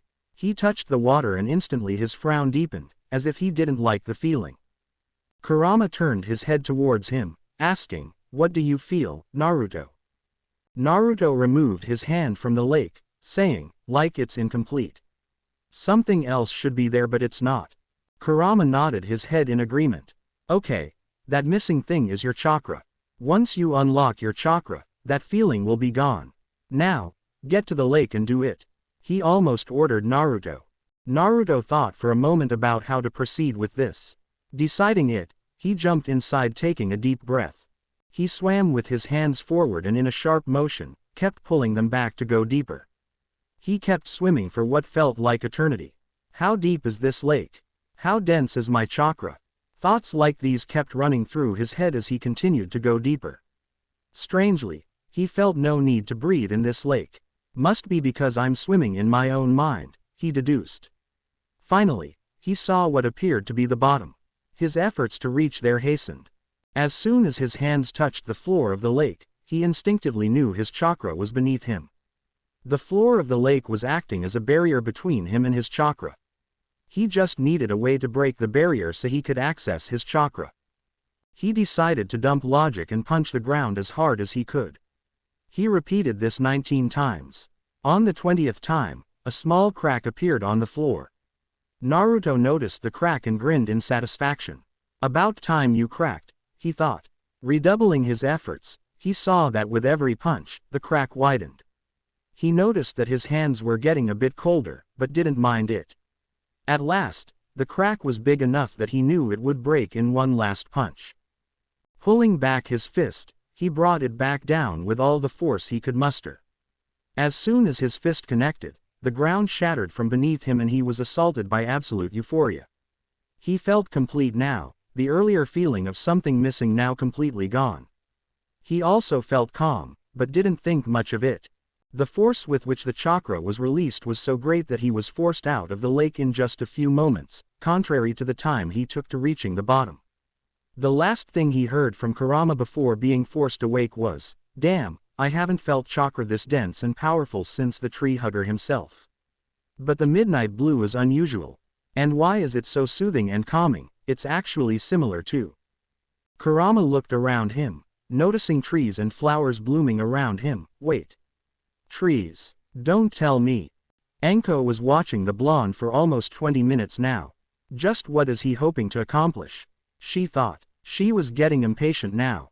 Just as she was about to leave, she felt it. It was impossible to ignore, given how powerful the presence was. She wheeled around, eyes wide, staring at Naruto. He couldn't possibly be. Naruto's eyes opened a second before midnight blue chakra exploded from him. He felt the chakra sprayed from its core present in his stomach, first to his left arm and leg, then backtracking and going to the right leg and arm.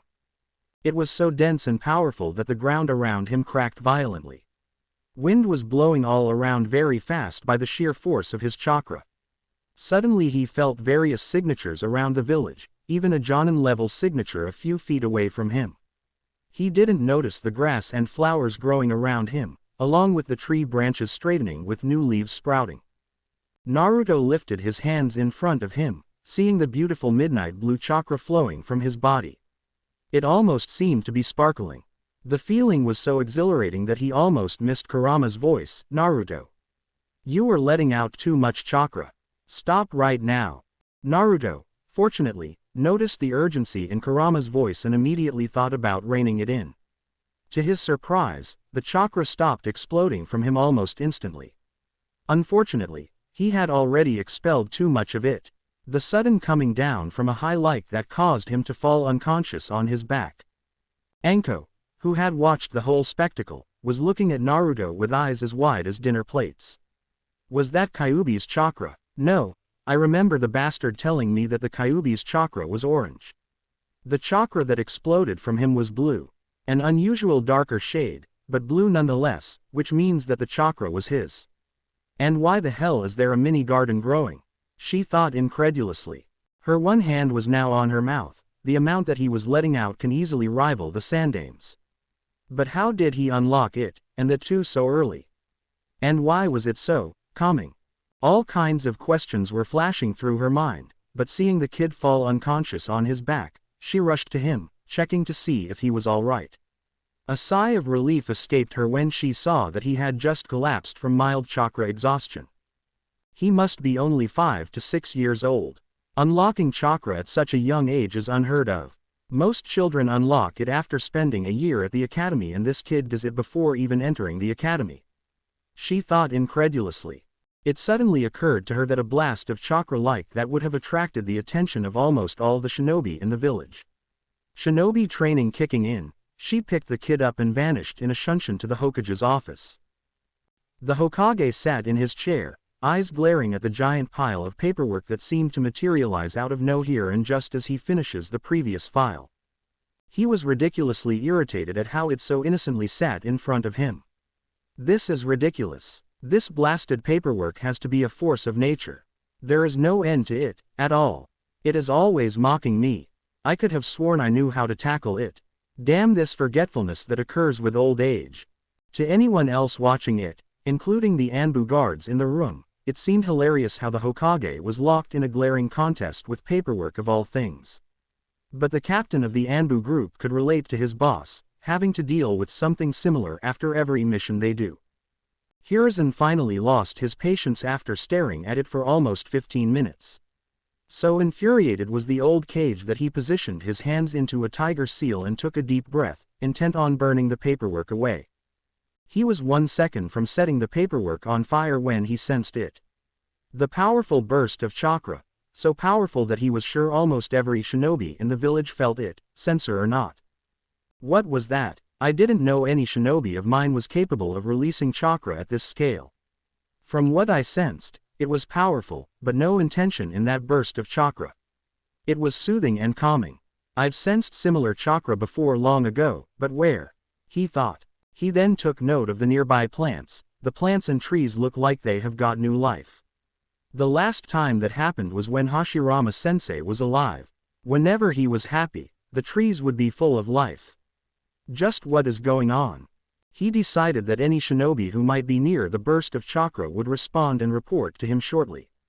With that, he turned his attention back onto the table and placed his hands on it, closing his eyes, trying to remember where he had felt such chakra. 5 minutes later, there was a knock on the door. He answered, "Enter." The door opened to show his secretary, Ikumi, a middle-aged woman, gesturing towards a purple-haired kunoichi carrying a familiar child with blonde hair in her arms. "Naruto, what happened to you now?"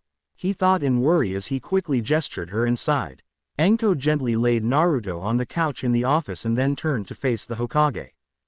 His eyes were hardened, having the look of a true, legendary shinobi instead of the man who was reduced to doing paperwork. His voice had an edge of steel. "What happened, Anko?" Anko was not nervous at all, as she had done no wrong. "Hokage-sama, I was just passing by the training fields when I saw Naruto Uzumaki sitting in the middle of a training field in a meditating position. I was curious, so I hid from his sight and observed for anything that would happen. 20 minutes passed and I was about to leave when I saw the most extraordinary thing, Hokage-sama." Hiruzen raised an eyebrow. A burst of powerful chakra and Anko comes to him with an unconscious Naruto.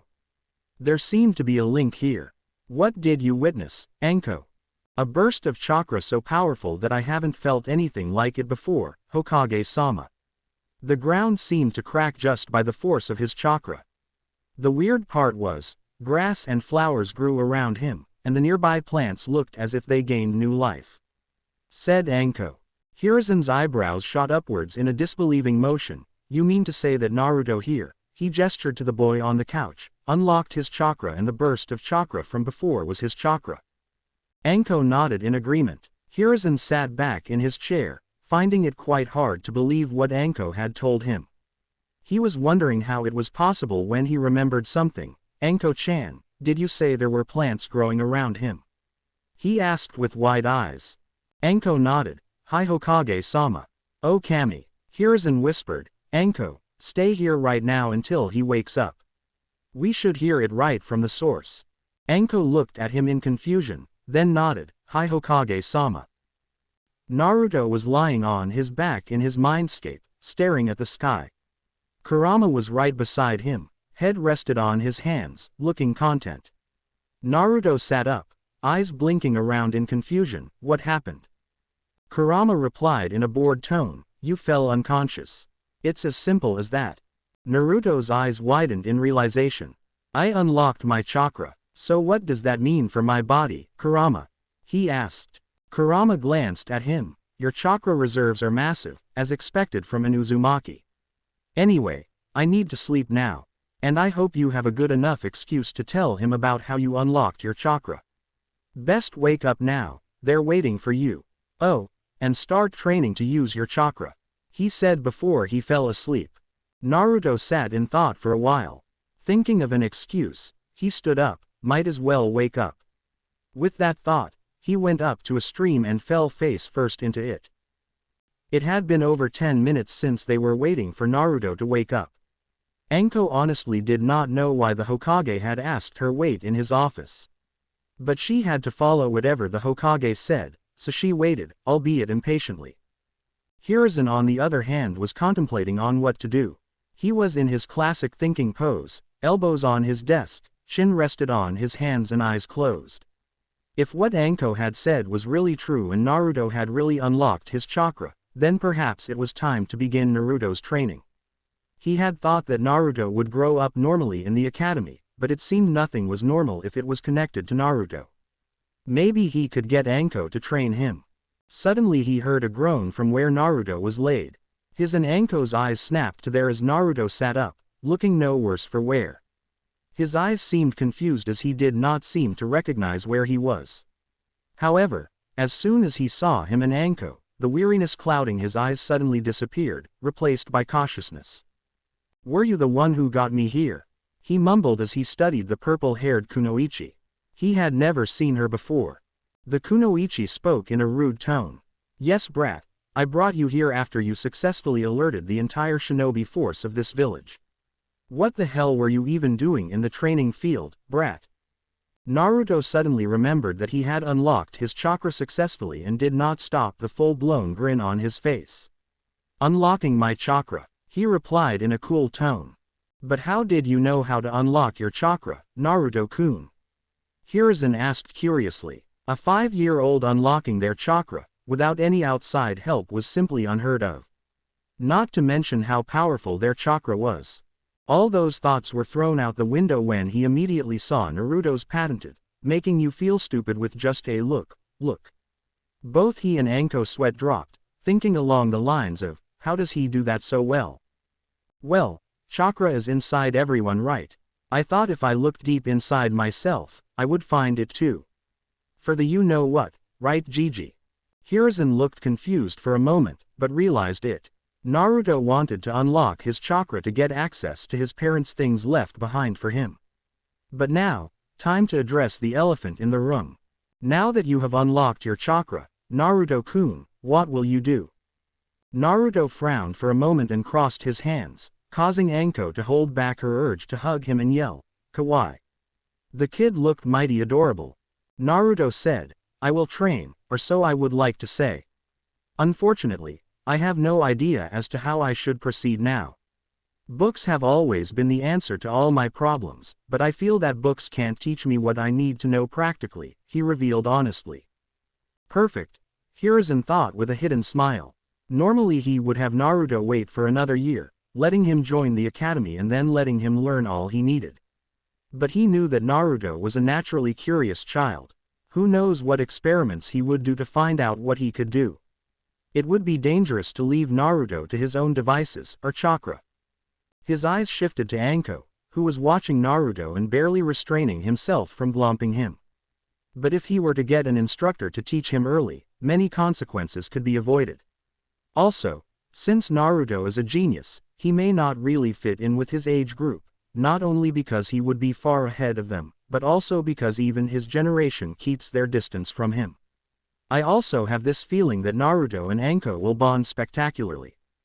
He barely kept himself from grinning. Naruto can still enter the academy at the proper age and graduate with his age group class. Many of the teachers may not give him proper education because of their grudges against the Kyuubi, but that treatment would be null and void if he is already so far ahead. The council will surely protest against this, calling this favoritism, but I can justify myself by saying that the village's Jinchuriki must be trained early so he could be ready for anything. The foolish council members will blindly agree to this, and if they don't, screw the council. I'm the Hokage, damn it. Oh, the pieces of Naruto's puzzle are falling together wonderfully. He thought to himself gleefully. Outward he said, then it is probably safer to get you an instructor rather than you experimenting on your own. Anko finally caught on to the Hokage's plan as she wheeled around to face him with wide eyes. Hokage-sama. You can't possibly. I appoint Anko Mitarashi as instructor of Naruto Uzumaki, effective immediately, he declared. Naruto's eyes, along with Kurama's, were wide as dinner plates. This was totally unexpected. Naruto never expected to get a personal instructor. He, the village pariah, jailer of Kyubi. But he was happy, and that was all that mattered to him. For Kurama, he found it hard to believe that the old monkey had balls big enough to pull this kind of stunt in his age. Anko protested, but Hokage-sama. Do you have a problem with my decision, Anko? He asked with his voice hard. Anko immediately stood in attention. No, Hokage-sama. Hiruzen immediately smiled, reverting back to his grandfather persona. Good. I knew you would have no problem. Anko's sweat dropped at how fast the old man changed personalities. She actually thought that he was showing favoritism, because everyone knew how close he was to Naruto. But she also saw how special he was. But she was not cut out to be an instructor, rather she didn't want to. She was more suited out in the field. Turning to a gaping Naruto, Hiruzen said, Naruto, you can go back to your apartment. Anko and I have something to discuss. Also, report to the training ground behind this tower, tomorrow morning at 6 a.m. sharp. Naruto regained his senses, nodded and immediately left through the window. Turning his attention back to the special Jonin, he said, Anko, you have to understand that this is necessary. Naruto will face many difficulties in the future, and I fear that by the time everyone acknowledges him and comes to support him, it will be too late. Also, give him a chance. He may surprise you, he said with utmost seriousness. Anko was hesitant but nodded. Truthfully, she didn't want to do this but had to anyway. The fact that the Hokage told the brat and her to report to the Hokage training fields was a surprise since they were exclusively reserved for the Hokage. She headed back to her apartment, thinking about how she should go about this. Half an hour later, Naruto sat eating his dinner on his dining table in his apartment.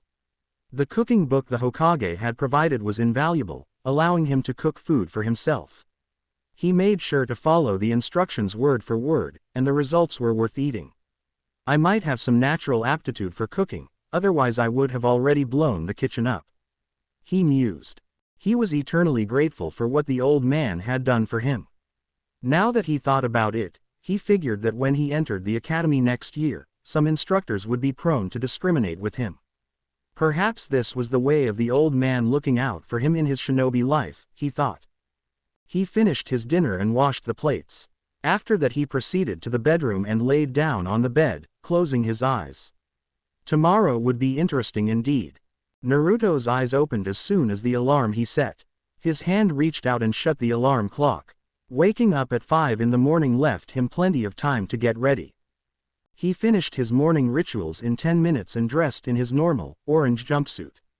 He went to the fridge and pulled out 2 bananas, peeling one and eating at a comfortable pace, followed by the second. He finished and looked at the clock. 5:20. Best get going, he thought. He went up and out of the door, making sure to lock it up properly. He hid the key inside the potted plant near the staircase, absently noting the plant looked better when near him. He then exited the building and ran towards the grounds. The sun was just beginning to rise, so the air was still cool as it hit his face. He smiled as he increased the pace and reached the ground. Seeing that no one was around, he decided that he had some time, and proceeded to do a lighter version of his normal routine exercises. He finished them and proceeded to sit near the gates. After a while, he looked up and saw his new teacher arrive. Her eyes showed surprise at seeing him there early, but she gestured him to follow her. They arrived in the training ground after Anko said to the guards that they were authorized to use it. Arriving at the middle of the ground, she said, "Sit down, brat. Introduce yourself." Naruto frowned at the way she said it but did it anyway. Naruto Uzumaki, age 5 years, likes her reading and training, dislikes are the people who can't differentiate between a kunai and a sealing scroll, hobbies are none of your business, dream is to be the strongest Hokage ever. He began in a monotone, became slightly rude in the middle and finished it with a grin and a thumbs up. Anko grinned in a savage way after his introduction. Not many people had the guts to be rude to her, but this brat had no problem doing it. Time to instill the fear, she thought maliciously. Grabbing his collar, she jerked him forward until they were nose to nose. In a deadly whisper, she said, I don't like brats like you who think that just because they are getting special treatment, they are above others. Naruto replied, unfazed, and just because you are older and more powerful than me doesn't mean you have to be rude. Anko smirked and let go of Naruto. I like you, kid, which means that I won't go easy on you. Give me 20 rounds of this ground, fast. And so began his training. For the whole 4 weeks, Anko just concentrated on his physical conditioning. She wanted him to be physically fit for what she was about to mold him into. She was surprised at how obediently Naruto followed her commands. Whatever she told him to do, he did it without question. She ran him into the ground every day. So exhausted he was that as soon as she announced that the training for the day was over, he would collapse onto the ground, unable to move. She always carried him back to his home, and laid him on the couch. She also left him a bento every time, knowing he didn't have the energy to cook. Kurama always woke him up to eat. Naruto thanked her profusely every time, but she always waved him away, saying it was the duty of a sensei to care for the student. She didn't want him to know that she was growing fond of him. That would be embarrassing. Another good thing both Naruto and Anko didn't know was that every time Naruto came back exhausted, Kurama always healed him up with his chakra. The good thing was that after every session, Naruto's muscles would be stronger than before, requiring much more to get exhausted. Today was the day he would learn to control chakra, and he was excited as hell. After his usual 30 rounds of the ground, Anko had increased them. Anko decided that he was satisfactorily warmed up and began explaining chakra control. Alright kid, the first step to controlling chakra is to take a leaf and use your chakra to stick it to your forehead like this, she said, demonstrating the exercise. Naruto nodded before picking up a leaf from the ground and keeping it on his forehead, imagining his chakra creating a suction at the point where the leaf touched his forehead. Surprisingly, it took only 4 tries to get the amount of chakra right. On the 5th try, the leaf was easily sticking to his forehead and he stood there smiling proudly. He thought that he would have poor chakra control due to his massive reserves, but he was surprised that he got it on his 2nd try. Using chakra for the first time felt really good. He simply had to imagine how his chakra flowed and sort of command it to do so, and voila. Task accomplished. Anko stood there, gaping at Naruto. Most kids took 4 to 5 days to get this exercise right, and this kid had done it in 2 minutes. Absolutely unbelievable, and outright ridiculous, she decided. Does the term normal even apply to this kid? She thought with a twitching eyebrow. Hey Anko-sensei, now that I got it, what's next? Naruto asked with a grin. At this point, he was keeping the leaf stuck with only minimal concentration. Anko grinned. A grin that Naruto never liked. It always meant his doom. Now, she said, taking out shuriken and senbon, keep that leaf stuck and dodge these. With that, she threw the shuriken and senbon at him. It was only his danger sense that saved him from being skewered. This continued for almost 15 minutes, and at the end of those, Naruto was heavily panting. She looked like she almost wanted to kill me, he thought, drawing deep breaths. Anko looked proud. Well done, Naruto. You successfully dodged the weapons and kept the leaf stuck to your forehead. Take a 5-minute break. Not many, no scratch that, no one managed that on their first try. It was starting to look like this kid was born to be a shinobi. She contemplated if she should teach Naruto the tree walking exercise next. A relatively difficult exercise, a genin level in fact. But Naruto wasn't even in the academy. Still, doesn't hurt to try, right? After the 5-minute break was over, she called Naruto and they both walked towards a tree. Your next exercise would be to climb this tree with only your feet, she said. Naruto gave her a quizzical look. Isn't that kind of impossible, sensei? Anko rolled her eyes and lightly bonked him at the back of his head, with the aid of chakra. Honestly, where does your intelligence go sometimes, out of your head? Naruto rubbed the back of his head and laughed sheepishly. Anko then demonstrated the exercise. This is kind of similar to the leaf sticking exercise, except you are sticking yourself to a tree instead of sticking a leaf to you. If you use too little chakra, your foot won't stick. You use too much chakra, you get blasted off the tree. Begin. You can use a running start if you want. That would be absolutely pointless unless you have the amount of chakra in your leg right, thought Naruto as he walked to the tree and put his right foot on the bark, regulating the amount of chakra required to stick. After he got it right, he kept in mind the amount of chakra and carefully pushed the same amount in his left leg. Taking a deep breath, he lifted his left leg and put it on the bark, not losing concentration in his right leg. A huge smile appeared on his face as he successfully stuck to the bark. Tentatively, he took the next step and managed not to fall off. He continued this until he reached the top of the tree. Anko watched all of this with her jaw on the ground, Dango long forgotten. There was no possible explanation as to how Naruto managed to walk up the entire tree in 5 minutes of learning the exercise. Then she released a resigned sigh, I don't even want to know anymore. This became the norm for everything.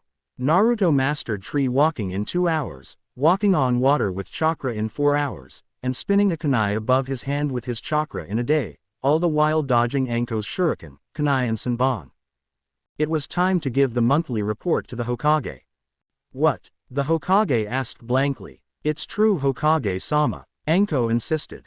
The smoking pipe had long since fallen off his mouth. This had to be some kind of genjutsu. There was no way Naruto mastered all the chakra control exercises in just 2 days. Anko was a very deadly kunoichi, so any students she took, in this case, Naruto, had high standards to meet. But for Anko to say that Naruto did all of that in just 2 days, it was too much. He had no doubt that Naruto was very physically capable, but he had Uzumaki and Senju heritage and as such, had monstrous chakra reserves that could not be matched by anyone of his age. He expected Naruto to have problems in controlling his chakra, but from Anko's report it looked like he had an excellent control of his chakra. Must be due to Hashirama-sensei's genes. He had excellent control despite his massive reserves. He mused.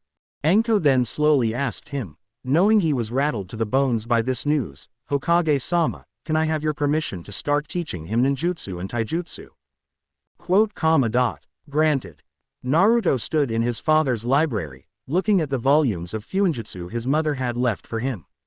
He picked the first volume and left the house. Anko had very generously given the next day off to him, which he planned to make full use of. For some reason, he thought that Anko was very surprised at the speed at which he mastered those exercises. He had been asking her when he could start learning ninjutsu and taijutsu, but she always said that first he needed to build up endurance and stamina. After closing the door to his apartment, he set the thick book on the dining table and entered his bedroom, falling asleep. It was a late night after all, and sneaking around made him tired, especially after his sadistic sensei's training. His alarm rang at 6 in the morning. Waking up, he did his morning rituals and made himself some breakfast. That reminds me, the stock that Gigi gave me will be finished soon. I need to go shopping, he thought. After breakfast, he picked up the fuinjutsu volume and started reading. He finished it in 4 hours, including the test that his mother wrote for him at the end of the book. I didn't know fuinjutsu was this easy, he thought in confusion as he checked the answers to his test. It's not, you insane child, Kurama grumbled. He had been seeing and hearing fuinjutsu since the era of the Sage of the Six Paths and frankly, it annoyed him. He was much more suited to perform acts of destruction than delicate writing. Naruto easily ignored him and finished checking the answers. All of them correct, no surprise there, he thought smugly. Photographic memory was so useful. He finished another volume the same day, with the same results in the test at the end of the book. 8 hours of fuinjutsu was mentally exhausting, he thought. The rest of the day was then spent on experimenting with his sensory abilities. Kurama had advised him to practice suppressing his chakra. By dinner time he was able to suppress his chakra for half an hour. He made dinner and slept, feeling content with his progress. The next day, Anko started his official taijutsu training. I'm going to teach you my style of fighting, Naruto. The snake style requires you to be light and flexible, capable of quick strikes and counterattacks and weaving in between them. She then grabbed Naruto's collar. You will learn and master this style in 1 year, brat, or even Kami won't save you from my wrath. She threatened, enforcing her threat with a bit of killing intent. It had absolutely no effect whatsoever on him, since he already had a taste of Kurama's killing intent. However, he nodded vigorously. Anko was pretty terrifying, even without killing intent. The next month he spent learning Tai and ninjutsu simultaneously. Due to his photographic memory and the peculiar ability of his body, he progressed quickly in taijutsu. He found that even though it was formidable, the snake style did not have the symbolizations of all 5 elements. Ninjutsu, on the other hand, he felt like he was born to do it. It took him only 5 tries to master the Henge no Jutsu, and 9 tries to perform the Kawarimi. 2 days later, he had mastered the seal-less Kawarimi. It took him a week to learn the Bunshin no Jutsu and bring it to the required 3. However, upon seeing Anko perform an advanced version of the Bunshin, known as the Cage Bunshin, he begged to be taught the jutsu. After repeated begging and the constant use of the puppy eyes jutsu on the Hokage, the aged leader reluctantly allowed him to learn it. Hiruzen thought that due to his chakra reserves, the Cage Bunshin would end up being easier to learn. Naruto took an hour to learn the Cage Bunshin. At the end of the hour, when he performed it, Anko and Hiruzen, who had come to supervise the teaching of the Kinjutsu, were dumbstruck at the amount of clones Naruto could make. 100 clones at Naruto's age stupefied the Hokage so much that it took almost 15 minutes to snap out of it. He soon discovered a very interesting aspect of the Cage Bunshin. He could remember everything what his clones saw or heard, and he had no qualms abusing shadow clones after that. He would have 1 shadow clone study Fuinjutsu, 10 to work on chakra control, and 5 of them to check for any other style of taijutsu, either at home or in the library, while he trained with Anko. In 10 days, all the volumes of Fuinjutsu were finished. It took him a week to get his calligraphy up to par, which he kept practicing since then. He had even learned how to print seals onto surfaces with his chakra. Now technically, that would make him a seal master, but his mother had written him a note that even after finishing all the volumes, he would have to be tested by a certified seal master to be considered a seal master. He knew no one, so he decided to ask his Gigi to test him, but the old man had questions of his own. You're telling me that you finished all the volumes of Fuinjutsu your mother left you in just 2 weeks? His voice sounded unbelieving. Naruto nodded, his expression serious. Hiruzen let out a small nervous chuckle. Forgive me if I find that hard to believe, Naruto-kun. Naruto shrugged. He figured he could tell him of his gifts. When you have a photographic memory, coupled with shadow clones, you tend to abuse it, Gigi. Hiruzen looked shocked at the fact, you have a photographic memory. Naruto nodded, yes. Hiruzen then sighed. Aside that, I'm sorry, Naruto-kun, but I'm not a certified seal master and as such, I am not qualified to test you, he told Naruto regretfully. But my student Jiraiya is. Tell you what, when he visits the village next time, I will tell him to test you. Is that okay for you? Naruto figured that he had no choice. All right. Armed with the Henge and Cage Bunshin, Naruto's life had become much easier. Shopping for essentials became easy with Henge. He avoided being overcharged for groceries, supplies and clothes. He had even entered the library in a Henge, and since the librarian had no formal shinobi training, he could easily get past them. Knowing that he would be sabotaged in the academy due to his status as a Jinchuriki, he found the scroll for the academy taijutsu and using his fast reading and photographic memory, learned the standard and advanced katas. Technically, while training with Anko in the snake style, Naruto was also learning 2 other taijutsu katas on the side with the help of clones, the other being the hummingbird style that his father used. He had come across his parents' journals in their room. He had learnt from his father's journal that the Nadaime was not only a master with Suiten and had created the Hiraishin, but he was also proficient with the other elements as well, and had insisted that a shinobi was to be well-rounded in all fields. Not to mention he created a lot of jutsu as well. He learnt that his great-grandmother was skilled in genjutsu and a decent medic nin, and proficient in senbons, poisons and antidotes. He even read about Jiraiya of the Sannin, who was Minato's sensei. He was not only a seal master, but in charge of Konoha's spy network as well, hence he couldn't stay in the village for long. The journal revealed that Jiraiya was his godfather. Naruto initially was furious that Jiraiya had just abandoned him to the wolves. But Kurama had calmed him down. Then after remembering about the spy network, he understood Jiraiya's duties outside the village. He decided to confront him about it if he ever met him. His mother's journal had told him about the origin of the Uzumaki clan, the destruction of Uzushiogakure, their homeland, their prowess in sealing, high chakra capacity and vitality. He had also read about Kushina's proficiency in Kenjutsu, and her ability to control chakra chains. Kurama had growled in memory of the discomfort those sealing chains had brought him. It had been 2 months since Anko started training Naruto, and he had progressed spectacularly. With the most common ninjutsu out of the way, she focused solely on taijutsu, which grew by leaps and bounds, but he was still far from giving her a challenge. After those 2 months, Anko felt it wouldn't hurt for Naruto to start nature manipulation, reporting as such to the Hokage. Hiruzen stood in front of Naruto beside Anko. Taking out a piece of paper, he began, "Naruto, this is chakra paper. It helps us to find out our elemental affinities. There are 5 elements: fire, wind, lightning, earth and water. Fire beats wind beats lightning beats earth beats water and water beats fire." Handing the paper to Naruto, he said, "Hold the paper in your hand and channel some chakra through it. If it's fire, it will burn. If it's wind, it will be sliced in half. If it's water, it will become wet. If it's lightning, it will wrinkle, and if it's earth, it will crumble to dust." Naruto nodded and focused a tiny bit of his chakra into the paper. What happened next blew his own mind away, as well as Anko's and Hiruzen's.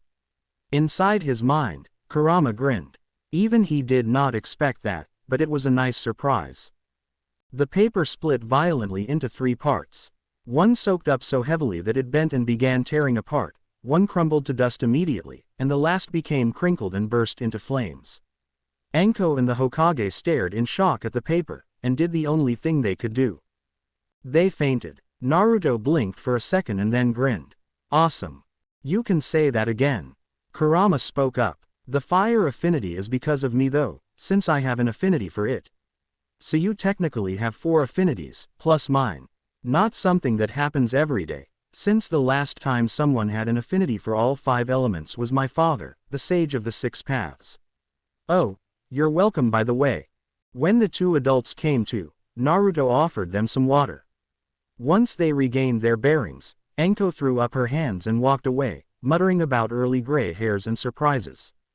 Hiruzen was convinced that the boy would grow up to be the most unpredictable ninja ever. What happened the next 3 months was chakra nature manipulation. He would make 5 groups of 20, each group practicing a different nature. For the first time, he had a challenge. Changing the nature of chakra was a lot more difficult than he thought. It took him 1 whole month to master only the first step of elemental manipulation. Collecting water from the leaf for water, cutting a leaf in half for wind, shrinking up the leaf for lightning, burning the leaf to ashes for fire, and crumbling the leaf to dust for earth. The second step took him 2 whole months. For water, it was creating ripples in the water with just his chakra. For wind, it was cutting a rock clean in half. For lightning, it was lighting a light bulb using only chakra. For fire, it was burning a branch using only chakra. And for earth, it was grinding a rock to dust using only chakra. His other clones kept training in the other taijutsu styles. Anko had left him to his own devices after he started his elemental training, but would check up and spar with him every now and then. He always teased her on how she was acting like his mother, which always resulted in him having a bruised head. After those 3 months, however, he met his godfather. Flashback. Naruto was practicing his taijutsu katas on the training field when he sensed a presence. He was developing his sensory abilities with the help of Kurama. He turned around to see no one, but he knew someone was standing a few feet in front of him. "Who's there?" he asked. The air in front of him shimmered and a man appeared. He wore a red sleeveless coat and green pants, a green kimono underneath the coat and geta sandals. He had long white hair and was very well built, standing well over 6 feet. So you could sense me. Very impressive. Do you know who I am? Naruto answered as if he wasn't even fazed, Jiraiya of the Sannin. Jiraiya grinned. Sensei told me that you mastered all 10 volumes of Fuinjutsu your mother left you in 10 days. I don't believe you, he said in a challenging tone. Inside, however, he was thinking, oh Minato, Kushina, if only you could see your son right now, he thought wistfully. Naruto was also having some thoughts, so he finally showed up. About time, Khufu, godfather. Outward, he shrugged, doesn't matter if you do or not. Your job is to test me, nothing else. Jiraiya was a little deflated at how Naruto was acting so detached. He knew Naruto did not know that he was his godfather, or so he thought he knew, but it still hurt. Reining in his emotions, he spoke. Let's get this over with then. 3 hours later, he stood in the field, staring at Naruto with a gaping jaw. Naruto was standing there, panting. Jiraiya had tested him on every aspect of Fuinjutsu. Both written test and how he would apply it in battle. Obviously he lost, but Jiraiya was seriously impressed at how the kid was able to apply Fuinjutsu in battle. The versatility was there, along with a touch of unpredictability. What is the result? Both of them turned to the voice that was spoken. Hiruzen was standing there with a small smile on his face, as if he knew what the answer was. He passes, Jiraiya replied, still in a daze. Naruto nodded at that and sat down with as much grace as he could muster. He promptly fell back after that, asleep before hitting the ground, his last thought being, I finally became a seal master. Flashback end. Jiraiya had revealed to him after the test that he was his godfather. Naruto then revealed that he had known all along, much to Jiraiya's shock.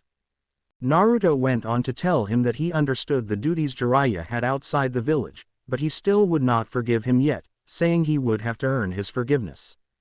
Jiraiya looked relieved and promised to make it up to him.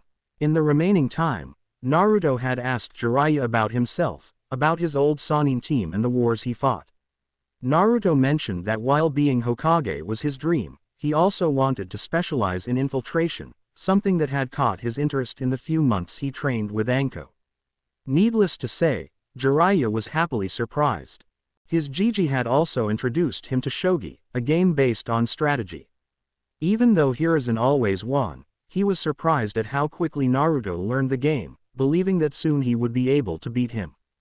One day Naruto was walking back to his apartment after a pretty grueling session of training. Anko had commended him on being able to get her to get serious when sparring. He had decided to head to the park to rest up a bit. He had reached the park and had sat down by a tree, resting up. Fully rested and ignoring the glares that other parents gave him, he got up and was about to leave when he sensed a small amount of malice coming from the trees. Inching towards the trees, he felt 4 chakra signatures. As he got closer, using the trees as cover, he saw 3 boys around the age of 10 messing with a little girl. The girl looked about his age, with neck-length dark blue hair and pale white eyes, a Hyuga. Thought Naruto. Deciding to help her, he ran up to them. Hey, leave her alone. What has she done to you? He asked as he got in between the bullies and girl. Oh, what do we have here? A kid playing hero. Get lost before we hurt you as well. The one in the middle said. He was the tallest and biggest of the 3. Probably the leader, Naruto thought. Don't tell me that 3 academy students have such pressing issues that you need to pick on an innocent girl to feel better about yourselves. Pretty pathetic if you ask me. Naruto replied, keeping his guard up. Why you? The one on the right snarled, but before he could finish, Naruto was in front of him, landing a fist in his stomach. Not giving any time to recover, he got behind him and chopped him on the neck, knocking him out. Last chance. Leave now or face the same fate as him, Naruto said to the remaining 2. The girl just watched in awe at the display. The leader of the bullies, however, in a fit of rage, charged at him, fist cocked back. Naruto sidestepped easily and swept his leg, tripping the bully up. A chop to the neck sent him into unconsciousness as well. Naruto turned to the last boy who froze after seeing his friends defeated. Leave and stop bullying innocent people. You're shinobi, not bandits. The boy just picked his friends up and ran off. Naruto turned to the girl in concern. Are you all right? I'm fine. Thank you. The girl stuttered out. Must be shy. Naruto mused. He continued. No problem. I'm Naruto Uzumaki. What's your name? My name is Hinata Hyuga, she replied looking at him, only to look back down blushing. Here, let me help you up, he said, grabbing her hand and pulling her up gently. He noticed that her pale eyes had a tint of lavender to them. You have really pretty eyes. Hinata looked up into those bright azure blue eyes, her face turning a dark shade of red. Thank you. Say, would you like to play for a while? Asked Naruto nervously, seeing that she was still rooted to her spot. Hinata's head immediately snapped up, eyes wide. No one had ever asked her to play with them before. Her eyes watering, she answered, really? Naruto grinned at her, yeah, really. Come on. Grabbing her hand, he led her to the swings. Here, sit on the swing. I'll push you. Reluctantly, Hinata sat on the swing and held the sides. Naruto started pushing her gently, then slowly going higher and higher. Hinata slowly felt something she hadn't felt in a while, happiness. Happiness in maybe, finally finding a friend. Half an hour passed by and the pair were tired. They had sat down by a tree and talking about joining the ninja academy when. Hinata-sama, there you are. Your father is waiting for you. A Hyuga clan member appeared beside her and took her hand, turning to leave. Bye Naruto-kun. It was nice to meet you. Hinata said. Naruto smiled broadly and waved at her. Once they were out of sight, Naruto let out a sigh and proceeded to walk back to his apartment. Looks like you got yourself a vixen, brat. Kurama teased within his mind. What, vixen? As in girlfriend? We're 5 for crying out loud. And we just met. She's not my girlfriend, Naruto retorted mentally. You say that now, but give it a few years. Kurama shot back, snickering. Perverted fox, Naruto said shaking his head. A year flew by with Naruto keeping up his training. Enko had declared him a master of the snake style when he had stalemated with her in a spar after 1 year and 4 months since they started training together. He had even mastered the hummingbird style of his father and had long ago mastered the academy style of taijutsu. Currently, Naruto lay in the middle of the training ground in the Senju compound. Enko had gone on a mission that would last a month, so he would be free the entire month. He would be starting the academy in a year, but he wanted to be ahead of his peers before then. Kurama would help train his senses, while his clones would be in the library reading. The Hokage had warned him not to use more than 10 clones when it came to reading. Despite his limit, he managed to read the entire academy and genin section of the library, currently sneaking in to read the chunin and jonin sections. He had even read up most of the public books on fuinjutsu, and had begun the basics of kenjutsu and bojutsu, the latter of which his Jiji had introduced him to. Sighing, he got to his feet. As he turned to walk away however, a noise reached his ears, which was strange, considering he did not hear it while training. He stopped abruptly looking for the direction of the sound. It sounded similar to a waterfall. He walked in the direction of the sound, realizing that it got louder.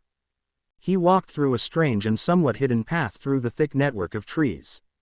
10 minutes of walking inside the forest later, he reached a distant clearing, which had a shrine and a small entrance to a cave.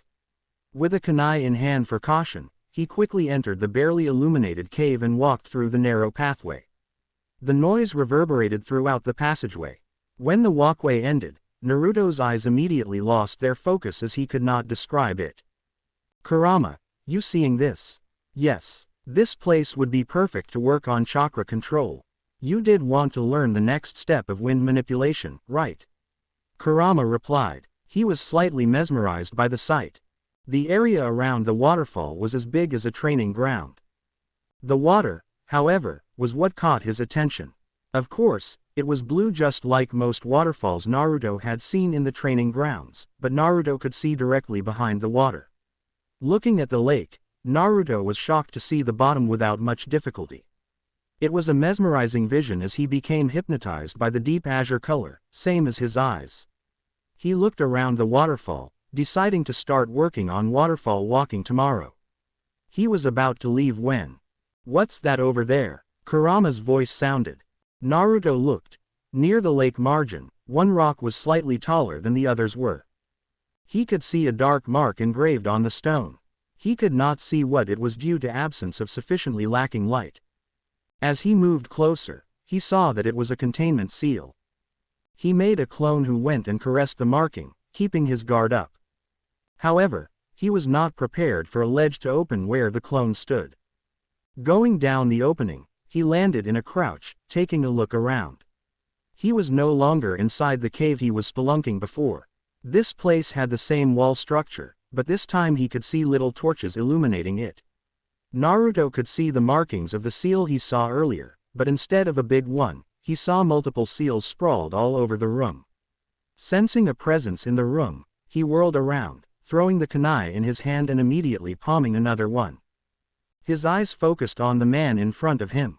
He was tall, fair-skinned, with white shaggy hair, and red markings on his cheeks and chin, awfully similar to his own, but more prominent.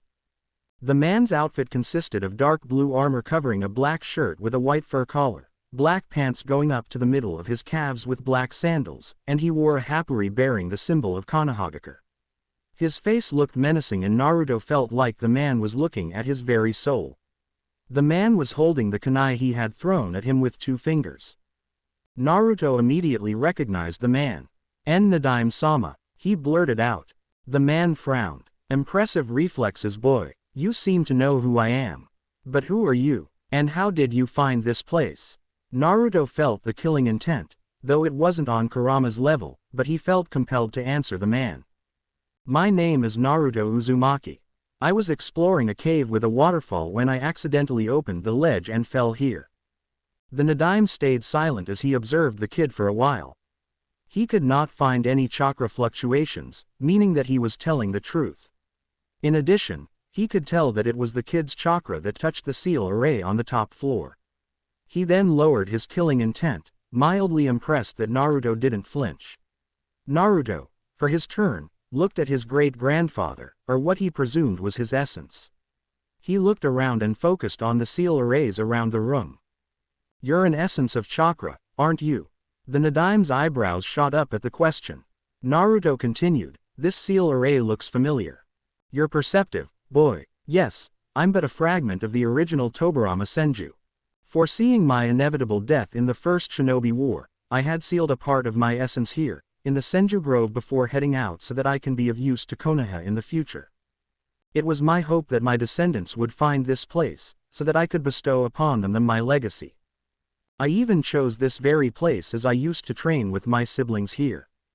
Tobirama stated, before looking at the kid in front of him. He said his name was Naruto Uzumaki and Tobirama indeed verified it through his sensory abilities.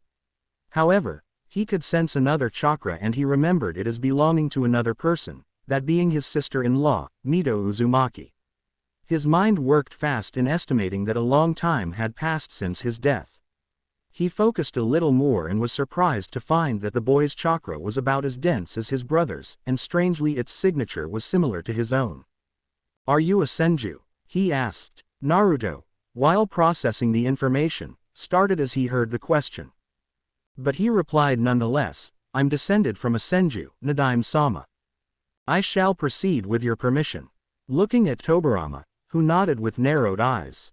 My father was your grandson, the 4th Hokage, born from your daughter, and my mother was your brother's great-grandniece, through his wife.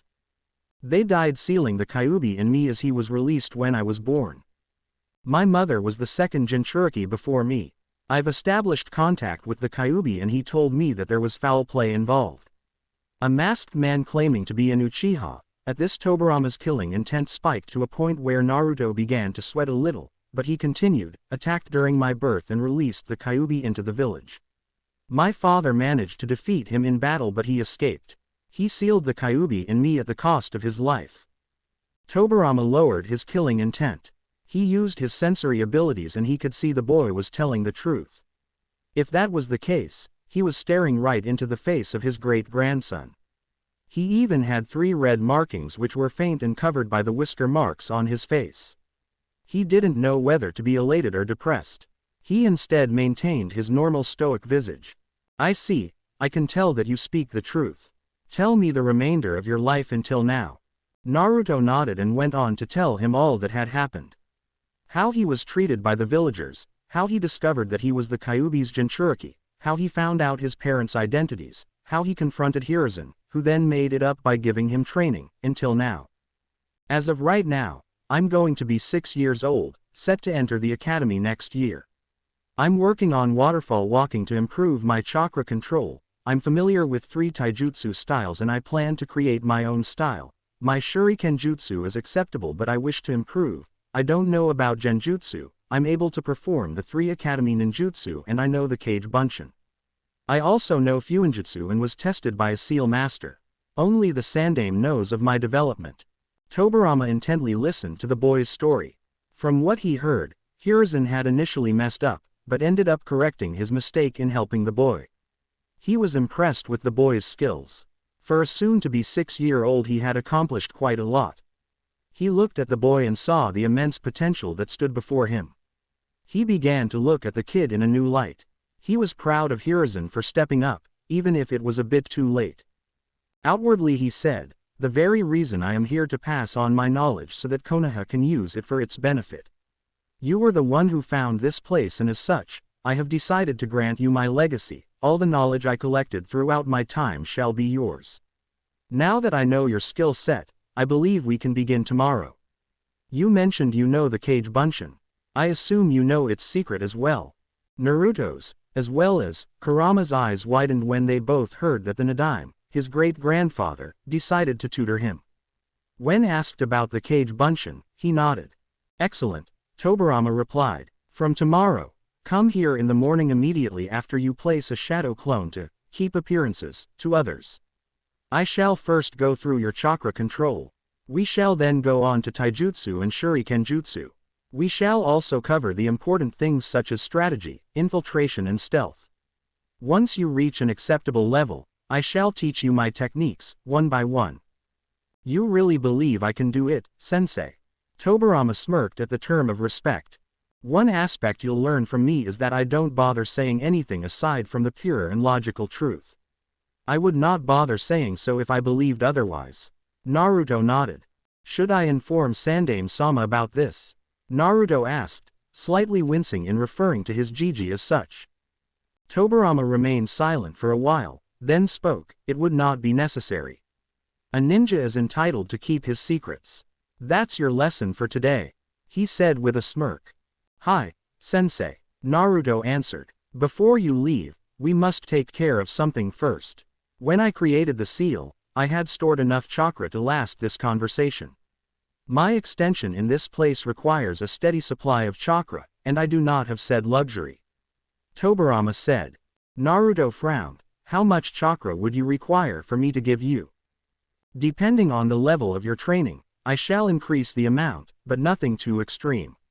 Naruto nodded. "Where is this place anyway?" Naruto finally asked the question that had been bothering him. "This place is called the Senju Grove."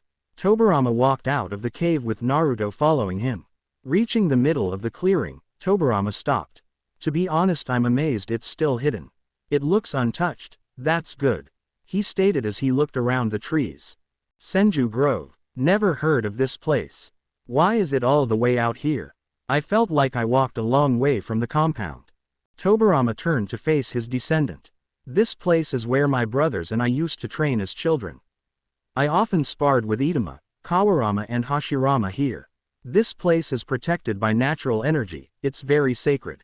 My brother called this place the Grove of Sages, though our clan knew it simply as the Senju Grove. You will be undetectable here from most things, including Hiruzen's spying orb. It's one of our clan's best kept and few remaining secrets. That explains the seals that glowed when I was taking the path here. And the chakra I'm feeling here is natural energy." Tobirama's eyebrows shot up. "You can sense chakra?" Naruto nodded. "Yes, it's really potent, but calming as well." Tobirama was in thought. He's able to sense the energy from the trees. "It's similar to a ninja elder brother's in my sensing ability, but I can tell it's not refined yet. He may be my descendant after all," he thought with a small smile. "Very well, Naruto. You can leave now. I expect you to be here tomorrow morning. By your leave, sensei. He bowed and left the place, running towards his apartment. Tobirama chuckled. Naruto Uzumaki, my great-grandson, huh? Things are getting interesting. When Naruto woke up the next day, he first believed that the events of last night were nothing but a dream. Though, the fact that the conversation was fresh in his mind, and Kurama's insistence that it was real, led him to believe otherwise. After doing his morning rituals, he snuck out of the apartment and made his way to his parents' house. Once there, he started with his normal routine of 50 laps around the house, 100 push-ups, sit-ups, squats, and in a way to improve chakra control, pull-ups by hanging from a branch with just chakra from his fingers. After a quick shower, he sent a reinforced clone to keep appearances while he headed to the Senju Grove. As he entered the room with the waterfall, Naruto saw the Nadaime Hokage sitting on top of the lagoon. The man had his eyes closed the entire time. Naruto was about to join him in sitting down when the man opened his eyes and looked directly at them. The look was enough to send a shiver down Naruto's spine. Tobirama got up from the lagoon and walked towards his newest student. Tobirama spoke, "Now that you're here, we shall begin your training. You mentioned yesterday that you are in contact with the Kyuubi." Naruto nodded. "Yes, sensei. Kurama and I, were friends." The elder Senju raised an eyebrow. "Kurama. The Kyuubi told you its name." "He did. Interesting. Hashirama and I had a discussion about this once. Some of the Biju referred to themselves by names, but the Kyuubi never did. So I can assume you're on good terms with the fox?" Tobirama asked. Receiving a nod, Tobirama nodded back in approval. "That's very unusual, but I applaud your maturity and initiative. Having his cooperation will make you much stronger. I'm amazed he would even speak to you, let alone offer friendship. The Kyuubi never trusted humans after Madara abused its power with his Sharingan. Mito Ne-sama once told me the Kyuubi hated her and Hashirama as much as Madara. Mito was peaceful, even though she didn't talk much. I hate the other two though. Madara more than Hashirama," Kurama growled. "I guess Kurama is tired of being used, hence his hate for them. I don't want to force anything on him. We're partners in this." The Nadaime had a deep look on his face. "I suppose it's not unusual that the Kyuubi would hate Konoha after two Uchihas abused him. How did you get him to tell you all this? And does he want to help you get stronger?" "I befriended him and saw his point of view. It's as you said, sensei, Biju aren't evil monsters. And yes, he wants me to take out the Uchiha with the orange mask." Naruto said slowly. "We have work to do then. You won't stand a chance against an Uchiha with a Mangekyo Sharingan unless you're well past Jonin level. Let's get to training. Now, I want to assess your skills. First, can you explain what chakra is?" Chakra is a mix of physical energy present in every cell of the body and the spiritual energy gained from the mind. Ninjutsu requires more physical energy than spiritual energy while Genjutsu requires more spiritual than physical energy. Naruto replied, reciting word for word what he had read about chakra theory. Tobirama nodded. "Good. That makes things easier. Show me what level you are in chakra control." Naruto took out 5 kunais and made them hover on his fingers using chakra. After 20 minutes, Tobirama nodded. "Impressive. Now let us start with Shuriken Jutsu. Grab a couple and throw them at me." Naruto nodded and grabbed 4 shuriken. After all, he reasoned, Tobirama wouldn't be Hokage if he, a mere academy student, would be able to hit him with shuriken. Aiming the projectiles, he threw them. Tobirama was impressed. It looked like the brat had impeccable aim. With movements Naruto could barely see, he caught the shuriken easily. Naruto couldn't help but stare in wonder. That was even faster than exhibited by any Jonin he knew. Hell, not even his Jiji was that fast. "Not bad, kid, but it can be better." Walking up to Naruto, he handed the shuriken back to Naruto and calmly stood beside him, pointing to the targets. "Practice with both hands till your wrists hurt." Tobirama saw the kid throwing the shuriken time after time with a frown. He could see the kid was very talented. He figured that by the end of the day, Naruto would be a threat to most Chunin with just shuriken. However, today's target was to cover every field so that Tobirama could explain what he wanted from Naruto. Even if the kid would easily hit the target, he would still practice until bloody perfection. 2 hours later, Naruto flinched in pain after the throw, signaling the end of the exercise for the day. Naruto, show me the 12 hand signs. Tobirama almost ordered. Naruto complied by demonstrating in quick succession. Good. We will be working on different hand seal sequences for you to practice throughout our training. We will start with 2-hand sequence and move on as I attest that you performed them to my liking. Understood. Naruto nodded with a smile. Next subject is taijutsu. Naruto then demonstrated the katas for the various taijutsu he had learned. After a rather one-sided spar, Tobirama stood in thought. Very well. I shall also teach you my style. It incorporates fluidity, agility and precise but powerful strikes. It seems your body is adapted to it, but we shall do physical exercises as well. Tobirama said with a predatory smile that reminded him so much of Anko. When night approached outside, Tobirama saw the kid sprawled on the ground, his body aching all over the place. He could not help but smile when he saw the look of pure bliss on Naruto's face. You seem to be enjoying yourself there, brat. I did not take you for a masochist. No pain, no gain, Tobirama-sensei. Tobirama's grin grew wider but it immediately faded. Before you leave, I want you to have something. Naruto looked up confused. What is it, sensei? Do you see the shrine over there? Tobirama pointed towards a wooden building that looked covered in foliage and practically decayed at this point. Its stonework pathway was crumbling, but Naruto could still see that this long-abandoned shrine was miraculously intact. The two of them walked towards the building. The elder Senju looked down at his descendant a moment later. I upkept this place during my life, and kept keepsakes of my dead clan members here. This shrine is a homage to their memories. Go inside. Doing as he was told, the blonde Uzumaki Senju child passed into the crumbling building. He looked around at it and saw altars with names engraved on each of them. Some had trinkets and most of them had armor. Tobirama guided Naruto towards the very end, where he saw a chest. It appeared to be made of wood and stone and was engraved with the Senju clan symbol. Naruto read the inscription on it curiously. Kawarama Senju. Tobirama spoke stoically, open it. Upon sliding the stone lid off the chest, Naruto was amazed to see a variety of well-preserved items within it.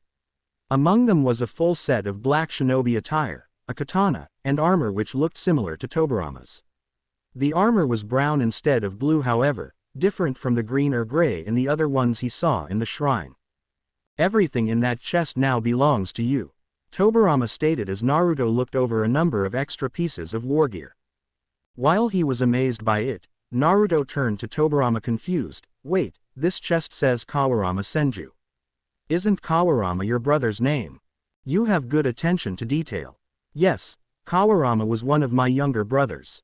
He died when he was 7 years old, a year above you. His attire will be more appropriate for you to wear, though I would not recommend donning the armor, at least not yet. Senju armor is very iconic, and it will draw unwanted attention to you. For your training here you should wear it, but leave the armor when you go home. The white-haired man replied. Naruto's eyes widened with disbelief. Why would you want me to wear your brother's stuff? After we established Konoha, I gathered up the remains of the dead Senju clan members and I kept them all here as a shrine to their memory. Sadly, the decades since my death has seen this place collapse into decay. A price to pay for its secrecy, I suppose. My brother's war gear serves no purpose rotting here. It is appropriately fitted to your current size and should also double as a reminder for what it means to be a shinobi. Only through superior strength and cunning can you maintain any kind of lasting peace. Naruto nodded understandingly. I understand, sensei. I shall take good care of it. Good. Now go home and rest. Tomorrow we will do everything again along with your other skills. Naruto simply turned towards the exit, limping. He thought back to the time Anko had trained him. Tobirama had made her training look like a walk in the park, and this was just the first day. Naruto only imagined how much stronger he would become in the future. Of course, he knew he may not be able to take down Jonin now, but one could always dream. He decided to walk back to the apartment, happy with his progress and looking forward to the future. Chapter text. Time skip. 3 years later. 9-year-old Naruto Uzumaki entered his apartment with a sigh. Training with Tobirama-sensei had been as tough as usual, meaning he would be walking back home with some very impressive bruises. For some reason, he could not shake off the feeling that something bad was about to happen. It had started in the morning, when he sensed a faint chakra signature which vanished as soon as it appeared when he had been meditating in the grove. Pushing the feeling to the back of his mind, he took a shower and began to make dinner. As he sat and began to eat a dinner of rice and fish, he reflected on what happened the last 3 years. His training had gone well over the last 3 years. After the first day of the academy, Naruto would send a really overpowered shadow clone to the academy except on taijutsu days. The shadow clone would then create another clone to go to the library to read after the day was done without anyone knowing while it went to train elsewhere. Following the first day of their meeting, every day was spent training under Tobirama-sensei. Every waking hour of his free time other than meals and sleep, aside from certain break days, was spent in the Senju Grove learning and mastering all the basic skills of shinobi. The first year was spent on physical conditioning, chakra control, shuriken jutsu, taijutsu, kenjutsu and theory. His proficiency with shadow clones only continued to grow with each passing day that he now trained with 100 clones at a time, and he could now form them sealess and smokeless. He would have some clones doing the basic exercises while the majority would focus on his current day's objectives. True to his word, Tobirama continued to teach the boy new things, and would often set short-term goals and bars for him to reach which constantly motivated the young Uzumaki Senju to become stronger. In 3 short years of training under his great-grandfather, Naruto had achieved perfect chakra control, and mid-jonin level skill in shuriken jutsu. Tobirama had warned him that since he was still growing, his chakra reserves would grow as well, resulting in loss of control. Therefore it was essential that he practice his chakra control every day as much as possible. The first control exercise was walking up and down the waterfall. It had taken the blonde 3 weeks to master the exercise, meaning he was able to fight off Tobirama or his clones for 1 hour while walking up and down the waterfall. He then decided to challenge himself by walking up and down the waterfall on his hands, blindfolded. The challenge was made difficult with the addition of projectile weapons and water whips coming out of nowhere to increase his awareness. The next exercise involved separating multicolored sand in his palms. Tobirama declared it mastered if he was able to separate the sand into different colors in 5 seconds while walking up the tree or waterfall. Needless to say, after a month and a half of curses and falling from the waterfall, Naruto had mastered it. Tobirama had also begun to work on Naruto's speed and strength, allowing Naruto to apply resistance seals to his body. He was currently at the 7th level of the seal, due to the intense regimen of his training. Taijutsu involved learning and mastering Tobirama's running water style along with Hashirama's forest style, both of which took him a year to master, which meant he was able to hold his own against Tobirama for 10 minutes when the elder Senju increased his speed to Jonin level. He had begun creating his own taijutsu style using elements of each of the styles he had learnt along with using his imagination to add moves, blocks, and strikes to the style. Tobirama was proficient in all forms of bukijutsu, but he excelled the most in kenjutsu. Naruto was drilled in all the kenjutsu katas of the Senju and had taken up studying the Uzumaki kenjutsu style, the Issei no Ryuken, Dragon's Cry. He had even begun mixing the two up to form a different style as well. He had even worked with other weapons, but found that his kenjutsu and bojutsu stood out the most. He had even perfected fighting with dual kunai. The next year involved ninjutsu, genjutsu and fuinjutsu. Tobirama was surprised to note that Naruto had an affinity for all 5 elements, which he claimed was surprising for an Uzumaki. Tobirama claimed that Naruto's affinity for wind was the highest he had ever seen, closely followed by water and earth, which was surprisingly on par with his own, with lightning and fire being the weakest affinity. Since he had completed the first 2 steps of elemental manipulation, he had worked on the 3rd stages. To his dismay, however, Tobirama made him do the manipulation exercises one by one until he mastered them. While getting stronger is impressive, getting ahead of yourself is not. Patience is an important virtue of a shinobi. You must never forget that, were the words of the Nadaime. He had focused in order from strongest to weakest. For wind, it was cutting the waterfall flow with chakra. For water, it was creating whirlpools with his hands and feet, turning the entire body of water into a whirlpool first and then slowly decreasing the size until the whirlpool was the size of his hand or foot. He considered it mastered only if he was able to do it like his sensei, standing in the middle of the created whirlpool with a bored look on his face. For earth, it involved extracting metals from the ground with just chakra. For fire, it was boiling water. For lightning, it was maintaining current between 2-point sources. He had always avoided Raiden Jutsu because it was just too bright for his eyes. Therefore, Tobirama told him a very interesting theory on how to change the color of one's lightning. Thinking that it would be cool if he could do that since red lightning sounded much better, for the next 2 hours since being taught the technique, he worked relentlessly, practicing changing the color of his lightning. It was tedious work, but he was able to do it, without shadow clones. At the end of 2 hours, he lightly panted but watched in pride as red currents of lightning danced across his body. The red lightning was significantly better on the eyes and was less chakra consuming, though he wasn't sure why. One thing he learned about his red lightning was that it was very versatile and easy to use. He could mold it into anything with ease, almost like it was an extension of his body. By now, Naruto had a decent number of jutsu from each element in his repertoire, ranging from E rank to C rank, courtesy of both Tobirama and Hiruzen, who had gifted him with 2 jutsu from each element on his birthdays. He had jutsu in the B rank territory for earth, water and wind, and was beginning to learn lightning and fire jutsu as well, though it took more time than the other 3 elements. Tobirama stressed that a jutsu was mastered if one was able to cast it with minimal hand seals, 1 or no hand seals being preferred. Naruto managed to reduce the hand seals in his current jutsu arsenal to 1 for earth, water and wind, to 2 for lightning and fire, and was working on reducing them to 0. He also created a way of copying jutsu from others. Whenever he would watch someone perform a jutsu, he would immediately hone in on his chakra in that person's body, sensing how it was being molded. His photographic memory combined with his controlled danger sense ensured that he could copy hand seals in slower perception. This skill had greatly impressed his Jiji and his sensei, the latter actually laughing out loud for the first time when Naruto mentioned that he had copied the great fireball jutsu from an Uchiha. The irony of copying jutsu from a clan known for copying jutsu was not lost on him. Elemental ninjutsu was not the only thing he had worked on. He had learnt the Shunshin no Jutsu, body flicker technique, and had managed to get it battle ready in 2 years. An experienced Jonin would be able to easily see him, but that didn't stop him from improving on it. He had created another speed technique, the Zanzo afterimage. He would focus his chakra into his leg and would vanish in a sudden burst of speed. He created it for short distance purposes in a fight.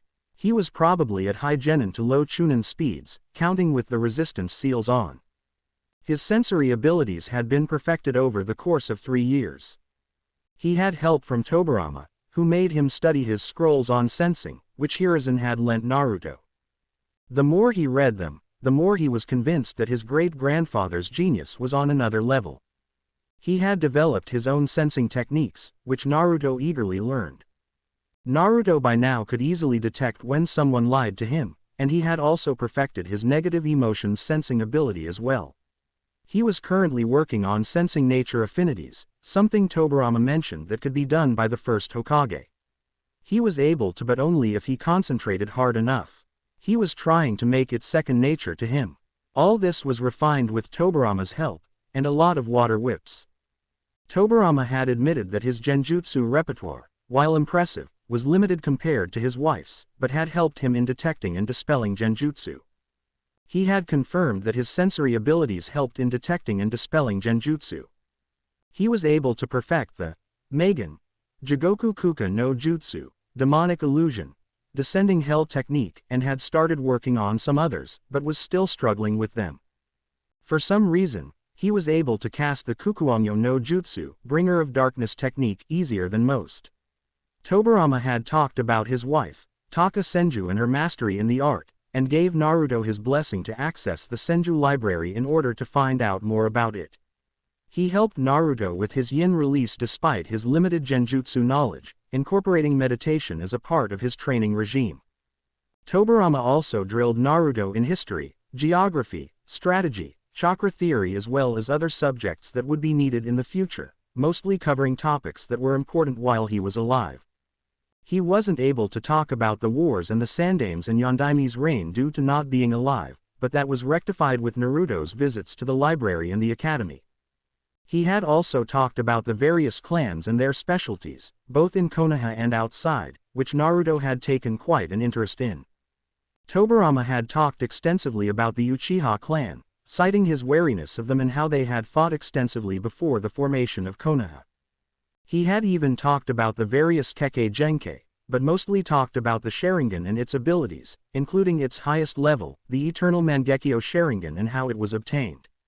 Naruto was even interested in the strategies used in the era of warring clans, since it was a topic of interest to him like the ones used in the Shinobi World Wars, which he had asked Hiruzen about.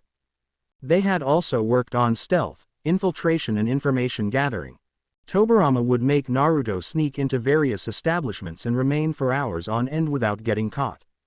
Naruto was then tasked with finding the flaws in security and how to improve them in order to prevent such occurrences in the future, which he conducted in the guise of pulling pranks all over the village. Thanks to Naruto's clones and his knowledge in Fuinjutsu, his skills in spying and information gathering had grown by leaps and bounds. He was even able to transform into small animals to help in spying. He now made it a point to keep a spy clone in almost every corner of Konoha in order to gather any information possible. He used his pranks to work on his infiltration and stealth, and as a means to vent his frustration with the civilian shops. His photographic memory also helped him escape his Anbu pursuers. At the end of the chase, he would let Iruka catch him, knowing that Iruka was a censor, though not on the level that he was. His favorite method of infiltration was through a seal he had made himself, based on the shadow manipulation of the Nara clan. He would place the seal on himself and merge with the shadows. He found it as a good source of travel as well. Once he had gotten control of the jutsu, which he termed Ryoko no Kage, shadow of travel, he worked on making the shadows smaller or larger, connecting the shadows and even teleporting between them, something he was still having a problem with.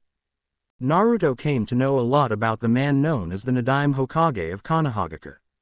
When Naruto had explained to him the requirements for graduation, Tobirama became mortified. He stated that when his brother had founded the academy requirements was at least 3 times harder. In addition, Naruto had learned that Tobirama valued perfection. He was only satisfied when Naruto performed it to his expectations, or else the genin in training would have to do it again. Tobirama was impressed by Naruto's skill in Fuinjutsu. Being a seal master himself, Tobirama had judged Naruto's skills and had put him in the middle rung of Uzumaki seal masters. His sister-in-law Mito being among the best seal masters to date. Due to his wariness of the Uchiha clan, they had begun working on a seal that could neutralize the effects of the Sharingan on him. They had also worked on chakra storage seals, seals that could store chakra and could be used to replenish chakra reserves. It could help with chakra exhaustion and would not have the side effects of a soldier pill. Naruto had also learned to apply paralysis and binding seals in battle. Due to him achieving perfect chakra control, Tobirama had begun instructing him in the basics of medical ninjutsu. It was hard for him to grasp, but Tobirama assured him he would get it in time. Due to the pressuring of his brother and his wife, Tobirama had more than enough knowledge of medical ninjutsu, though he was not an expert in it. Few months into his ninjutsu training, the two had made a shocking discovery. Flashback. Tobirama casually glanced at the clone's training in earth and water manipulation before turning to Naruto, who was going through some kenjutsu katas. You're slightly better at water than earth. That shouldn't be the case since those elemental natures are balanced within you. Put 60 of your clones on earth training while keeping the other 40 on water. He instructed. The clones immediately redistributed themselves as commanded. A constant year of being drilled by Tobirama had made Naruto good at making on-the-fly changes. After they redistributed, Tobirama spoke up again. Remember Naruto, Earth Chakra is all about power. You want to make your chakra dense and form hand seals with flexed tension. Wind and water are indirect and flowing, Earth is stalwart and direct. Remember that. Naruto nodded and corrected himself. All of his clones practicing the Doden. Tobi Subut Earth style. flying stones seemed to be improving as larger and larger chunks of earth formed out of the ground. I think I'm getting better at earth style, sensei, said Naruto. Good. Now I want you to fight and defeat all your shadow clones using only earth and water ninjutsu. Understood. Hi, sensei. Naruto nodded as he charged in to fight his shadow clones. One by one, he took out waves of them with either the flying stones or water bullets, even adding other earth and water jutsu. With each clone he destroyed, he felt himself losing more and more stamina. When he got down to the last clone, he felt he was about to pass out. The last clone shot a massive water bullet towards him. Narrowly dodging it, Naruto slammed his hands on the ground and shot more stones at the clone, who immediately erected a small wall to block it off. Not deterred, Naruto shot more flying stones at the wall with more strength and speed, destroying the wall and dispelling the clone. He collapsed to the ground a moment later as the exhaustion had finally got the best of him. How was that, Tobirama-sensei? Naruto asked between panted breaths. The white-haired Senju was about to reprimand Naruto for his recklessness in facing the earth wall when he noticed the spot where the clone had dispelled. His eyes widened and his jaw dropped. I don't believe it. Sensei. Naruto looked at him confused. Did I do something wrong? Tobirama pointed to where Naruto's clone had just dispelled. Where it stood, a single budding tree could be seen. The Nadaime shook his head. This tree wasn't here a minute ago. Naruto looked at the tree. It stood exactly at the spot where the clone dispelled. His eyes widened as he looked to his sensei. Does that? You have a bloodline ability, Naruto. I don't even know what to say. Mokuden. It's incredible, Tobirama remarked with a slight bit of pride in his voice. Naruto's jaw dropped. Mokuden. I can use it. When you told me you were my great-grandson, I took it with a grain of salt. I never expected this, but this seals it. You're a true Senju heir. Tobirama smiled for the first time since Naruto met him. Seeing Naruto's confused expression, he continued, you know that wood release is the most powerful nature transformation bloodline in the world, Naruto. Only Hashirama was ever able to use it. Once you learn this, along with Hiraishin and Kurama, you're going to be able to protect Konoha from anything. Tobirama smiled proudly. With all due respect, sensei, wouldn't wood be weak against fire? Or lightning for that matter? Naruto asked. Tobirama looked at him and said, wood release can drain chakra as well as suppress it. It's actually a remarkably powerful ability because it combines earth, water and yang natures into one. Even Madara Uchiha with his eternal Mangekyo Sharingan was no match for Onija's skill with Mokuden. The Nadaime explained. As much as I hate to admit it, he's right. Mokuden was able to stop me and my siblings as well. It's no joke, Kurama stated. So what does it mean for my training then, sensei? Tobirama stood in thought. It will be difficult for you to learn as I do not have first-hand knowledge on how to train you in it. I can teach you the basics that I understood from Hashirama's fighting style, but you'll have to figure out the rest for yourself. So, to the Senju library. Chuckling, the white-haired Senju said, yes. To the library. Though if you're half as smart as my idiot brother was, then you're bound to figure it out yourself eventually. I will teach you what I know about it, but the rest is up to you. I'd recommend committing several clones to wood release training full-time while I teach you the rest of what I can. After a one-sided spar between them, which didn't last long due to Naruto's fatigue, Tobirama had called it a day. Flashback end. Revealing his bloodline to his Gigi had been quite a hilarious experience, bringing him a bonsai tree for his birthday and revealing that he grew it. Hiruzen was skeptical, but then nearly had a heart attack when Naruto demonstrated the Mokuden by growing another bonsai tree in front of him. After getting over his shock, Hiruzen revealed he was suspicious of it for a while. After swearing an oath that he would not reveal the Mokuden to anyone until he was ready or advanced in rank, and getting permission to study from the Senju library, assuring the old man that he would only need the scrolls in the Senju library to learn, Naruto had left the office in a good mood. In the 2 years since he had entered the academy and discovered his bloodline, Naruto had trained his ass off and had gotten more powerful than he expected to, well, as powerful as a 9-year-old could be. The following years after learning about wood release, and thanks to countless hours in the library with clones, Naruto had gained proficiency in it. To his astonishment, it had developed exponentially. He, or rather, his enhanced clone, had enrolled into the Shinobi Academy a year after he met Tobirama. Just a few days into the academy told him that he was going to receive the short end of every stick. Since he already knew the academy taijutsu style, he could tell that the stances taught to him were all wrong. But he gave no indication that he knew this. Theory lessons were roughly the same. The teachers taught the different concepts in the class, but never answered any of his doubts.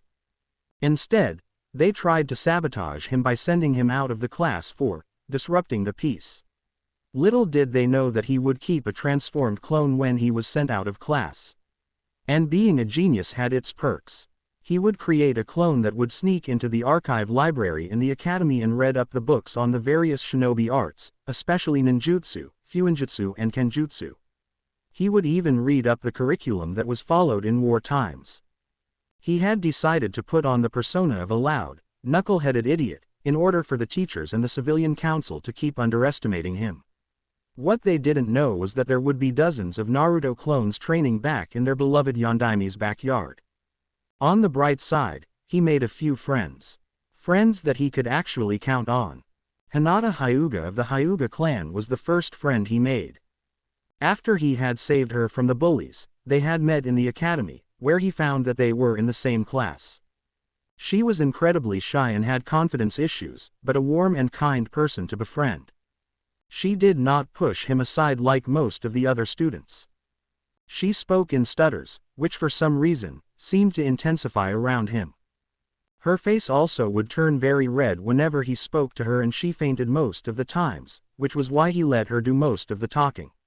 Over a year ago, Naruto had started to help increase Hinata's confidence in herself, after catching her following him during training one day, and they would train with each other after the academy every week in secret.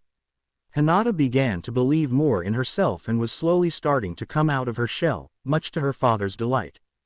Choji Akamichi of the Akamichi clan was a chubby boy who always seemed to have some snack in hand. Choji had a very big heart once he got to know him through a shared lunch. He was a very caring person, very kind and strong. But he also suffered from a lack of self-confidence. He was also very sensitive about his weight, angered very quickly if someone called him fat. Nevertheless, Naruto considered him a dear friend. Shikamaru Nara of the Nara clan was Choji's best friend, because he was the first one to look past his weight and find who Choji really was. He was also incredibly lazy, his catchphrase being, troublesome. Along with that, he was probably the most intelligent person Naruto had met. He didn't know Shikamaru's exact IQ, but he knew his lazy friend was high up in that department, at par with his own, if not more. Shikamaru was a true genius at shogi, which is where his weakness also lied. He spent most of his time cloud gazing, or playing shogi to sharpen something that was already sharp. They would occasionally play shogi together, with both of them being pretty even, surprising both Shikamaru and Choji. Choji even mentioned that Naruto was the only one aside from his father to beat him. Shino Aburame of the Aburame clan was a calm, collected and mysterious person. He rarely smiled and gave almost no emotion away while speaking. He was always on the side of logic, always having some sort of explanation to his answers. Naruto made friends with him because Shino was also treated like an outcast because of his ability to control insects. Naruto could empathize with him. He sometimes sat with Shino so he could enjoy the silence. They would occasionally go together to search for new insects. Kiba Inuzuka of the Inuzuka clan was more of a rival, as he mostly grated on his nerves. While he respected his abilities, he felt that he was short-tempered and impulsive, which did not help him at all. He was also headstrong, which was probably the reason he got very easily angered in his spars and made mistakes. He always carried his ninken, Akamaru, with him at all times. Akamaru was a small puppy who fit in Kiba's jacket. He always responded to Kiba's nonsense and was always on his side. He held a one-sided rivalry with Sasuke Uchiha. These five were Naruto's closest friends. Shikamaru, Choji and Kiba even took part in the occasional prank that Naruto played. They even enjoyed the punishments they got together after testing their teachers, Iruka Yumino's patience. Every moment he spent with them, a strong desire to protect them pulsed in his heart.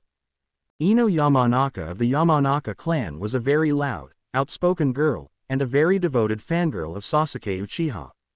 She was also very proud of her appearance, eating less so she could appear more attractive for her, Sasuke-kun. She was a very kind-hearted person at heart, a side of which seen only when Naruto would volunteer at the flower shop, though there was very limited interaction between them. She also loved gossip and had made it her goal to ensure that nothing stayed secret from her. He didn't trust her completely right now, but was sure he would later. Sakura Haruno was a girl from a ninja-turned-civilian family who was a rival of Ino's for Sasuke's attention. She was highly self-conscious about her large forehead, which she hid behind her pink bangs. She only had eyes for Sasuke, and often tried to ask him out on dates. Of course, she was always denied.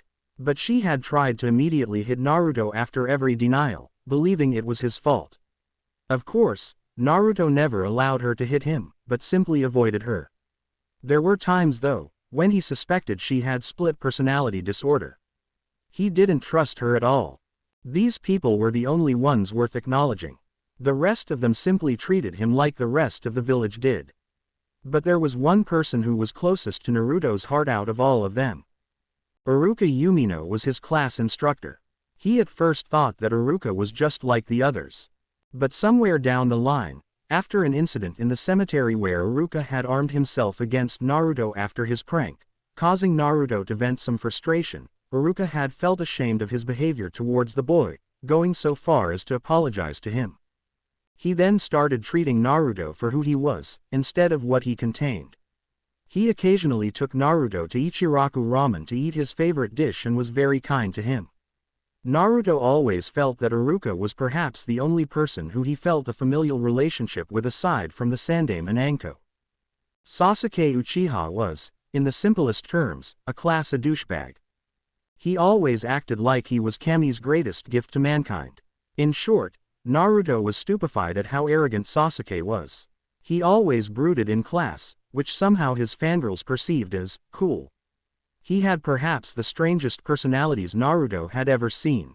A mixture of superiority and inferiority complex. Naruto hated how Sasuke was labeled a genius, when he really wasn't.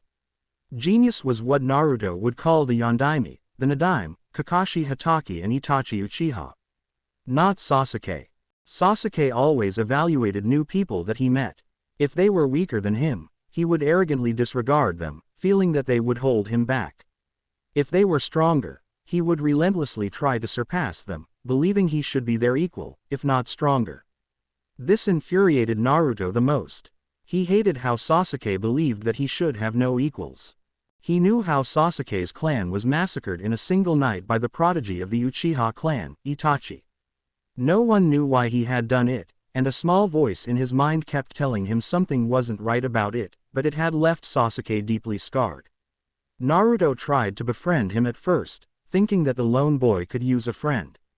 Instead, he was rudely rejected and outright insulted. Sasuke had said that he had no wish to befriend the class clown, who was also the dead last. Since then, Naruto simply stopped interacting with him outside spars, where he forced himself to lose every time. He did not want to reveal all his cards just yet.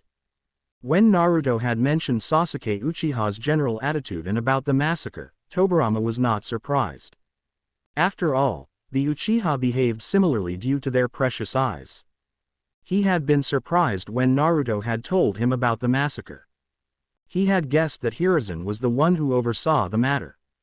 A clan as important as the Uchiha would not be extinguished on a whim, something he had talked to Naruto about. The young Uzumaki, having inherited a bit of his great-grandfather's genius, along with said great-grandfather being his sensei beating into his head to gather the necessary information before jumping to conclusions, quickly deduced that the clan was wiped out on orders from the higher-ups. A careful bit of snooping on his part revealed the Uchiha plotting a coup d'état, which explained everything. Tobirama agreed with his conclusion, but made him swear not to reveal the truth to anyone, including Sasuke, even though he was consumed with thoughts of revenge. He and Anko had gotten closer over the past 4 years, having a relationship akin to siblings. Anko had slowly opened up about her past with Orochimaru, and had shown him the cursed seal as well. Naruto had silently resolved to try and find a way to get rid of the cursed seal. She had taken him during his breaks in the academy for survival training, which meant throwing him into the forest of death for games of extreme death tag. During that time, Naruto had learned how to hunt and live off the land. Since his survival training, Naruto rarely went shopping. He had started growing his own vegetable garden and would hunt for meat. His cooking had improved as well. Anko had also taught him various poisons and senbon throwing, as well as stealth and infiltration. He could now throw poison-laced senbons accurately at non-vital points. Handy for surprise attacks. As he was reminiscing, his mind wandered to what he had felt earlier today. He had detected a faint chakra signature in the woods on his way to the grove. It had appeared and vanished as fast as it came. That meant that whatever it was, crossed the edge of his enhanced senses. A cold feeling of dread crawled up his spine as he began to form possible scenarios. He was in the woods, a good distance away from the village. When Konoha ninja were deployed for a mission, they would usually leave through the main gate and use the main road leading out of the village. So that could only mean one thing: enemy shinobi. He quickly got up and changed into his new ninja clothes. He also grabbed his ninja gear.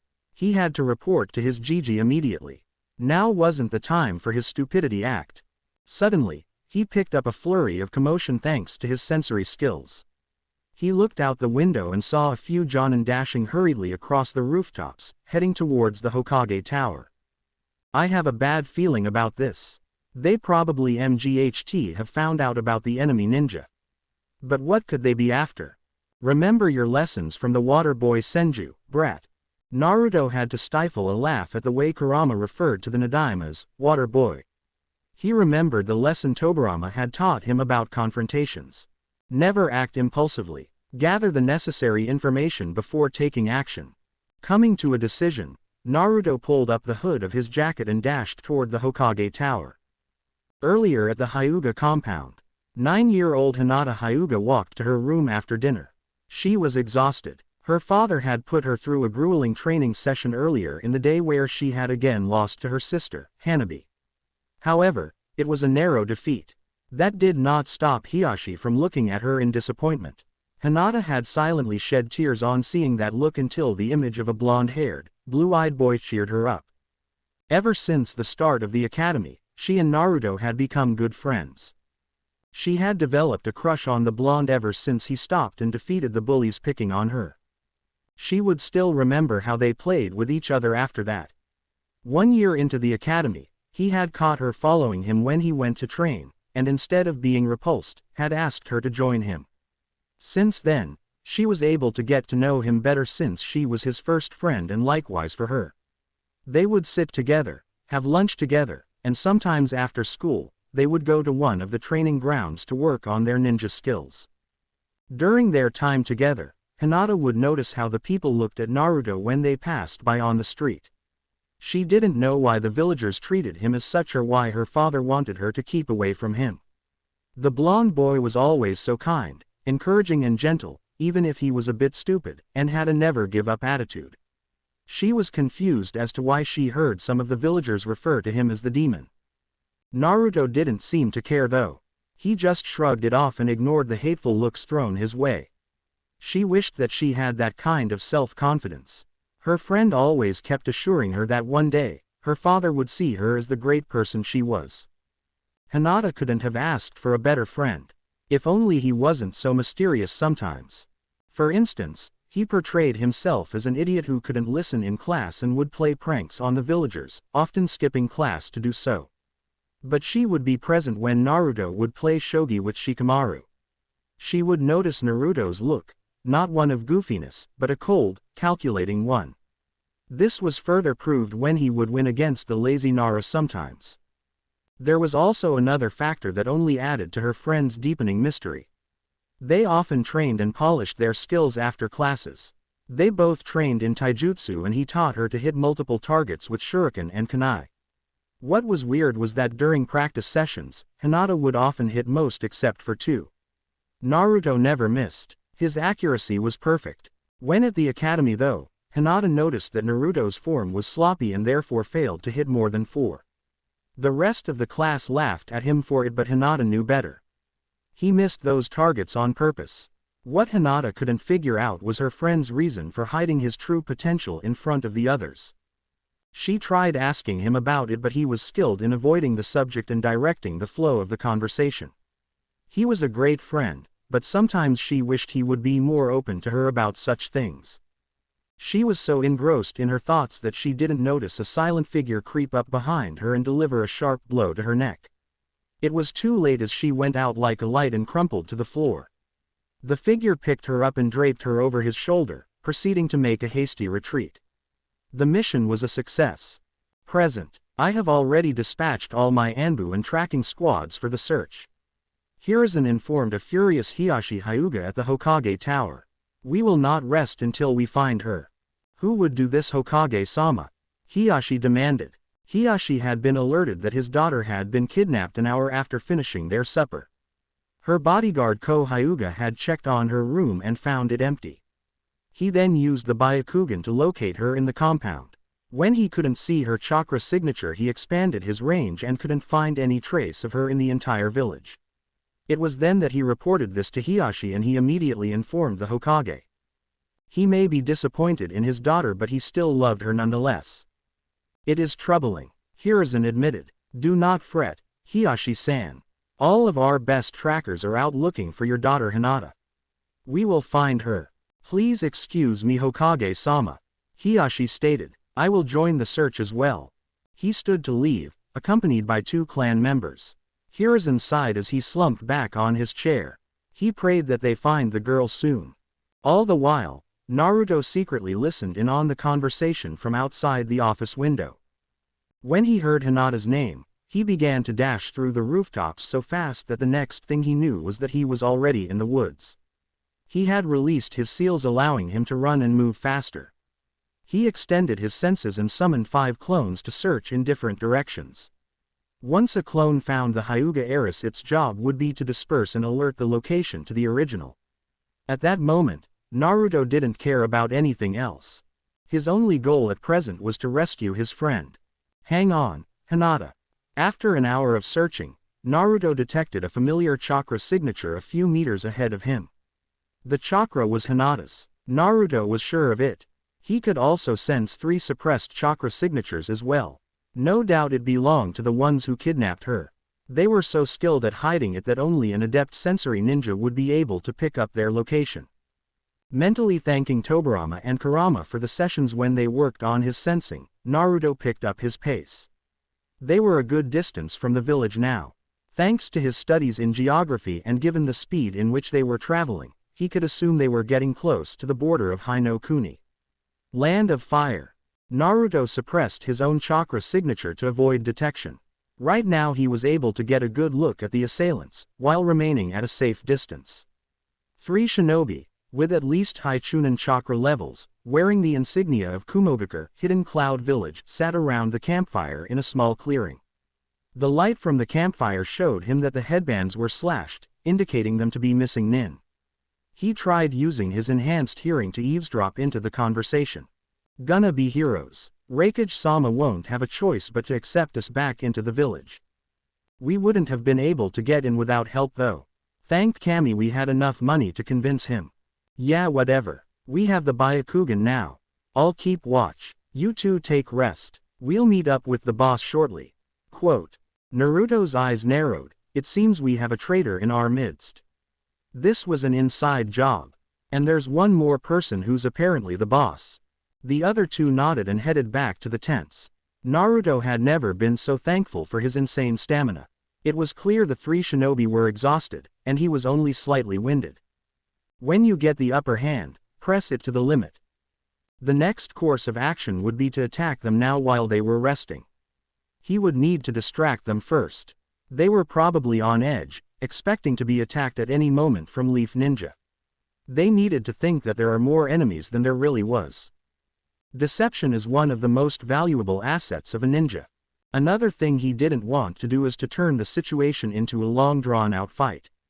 These ninjas were obviously high chunin in ranking to be able to pull off the infiltration, even though inside help was there. He would need to end this battle quick and decisively, especially with someone who was stronger than the three, apparently the leader. When you make the first move in a battle, hit hard and fast. He hastily formed a plan and summoned 3 shadow clones, who sped off in different directions. He would have to time this right. Naruto perched on a branch of a nearby tree, overlooking the small enemy camp. He could make note of the 2 sleeping ninja and 1 sentry. Hinata was unconscious and bound to the base of a tree. She was blindfolded and gagged. Thankfully, she looked unharmed. The small fire was reduced to an ember to conceal their whereabouts. The sentry was scanning his surroundings periodically. Each of the ninjas was equipped with a katana. He had to act fast and throw them into confusion. This could also possibly be your first kill. A voice rumbled in his head. Kurama, yes, don't stall. These are missing nin, so you can kill them. You may not like it, but it's necessary. But we need to know who sent them, don't we? The fox sighed. Brat, I know how you feel. But you have to do this. If you want, you can leave one alive and interrogate them. Be careful though, I don't want to die because you got careless.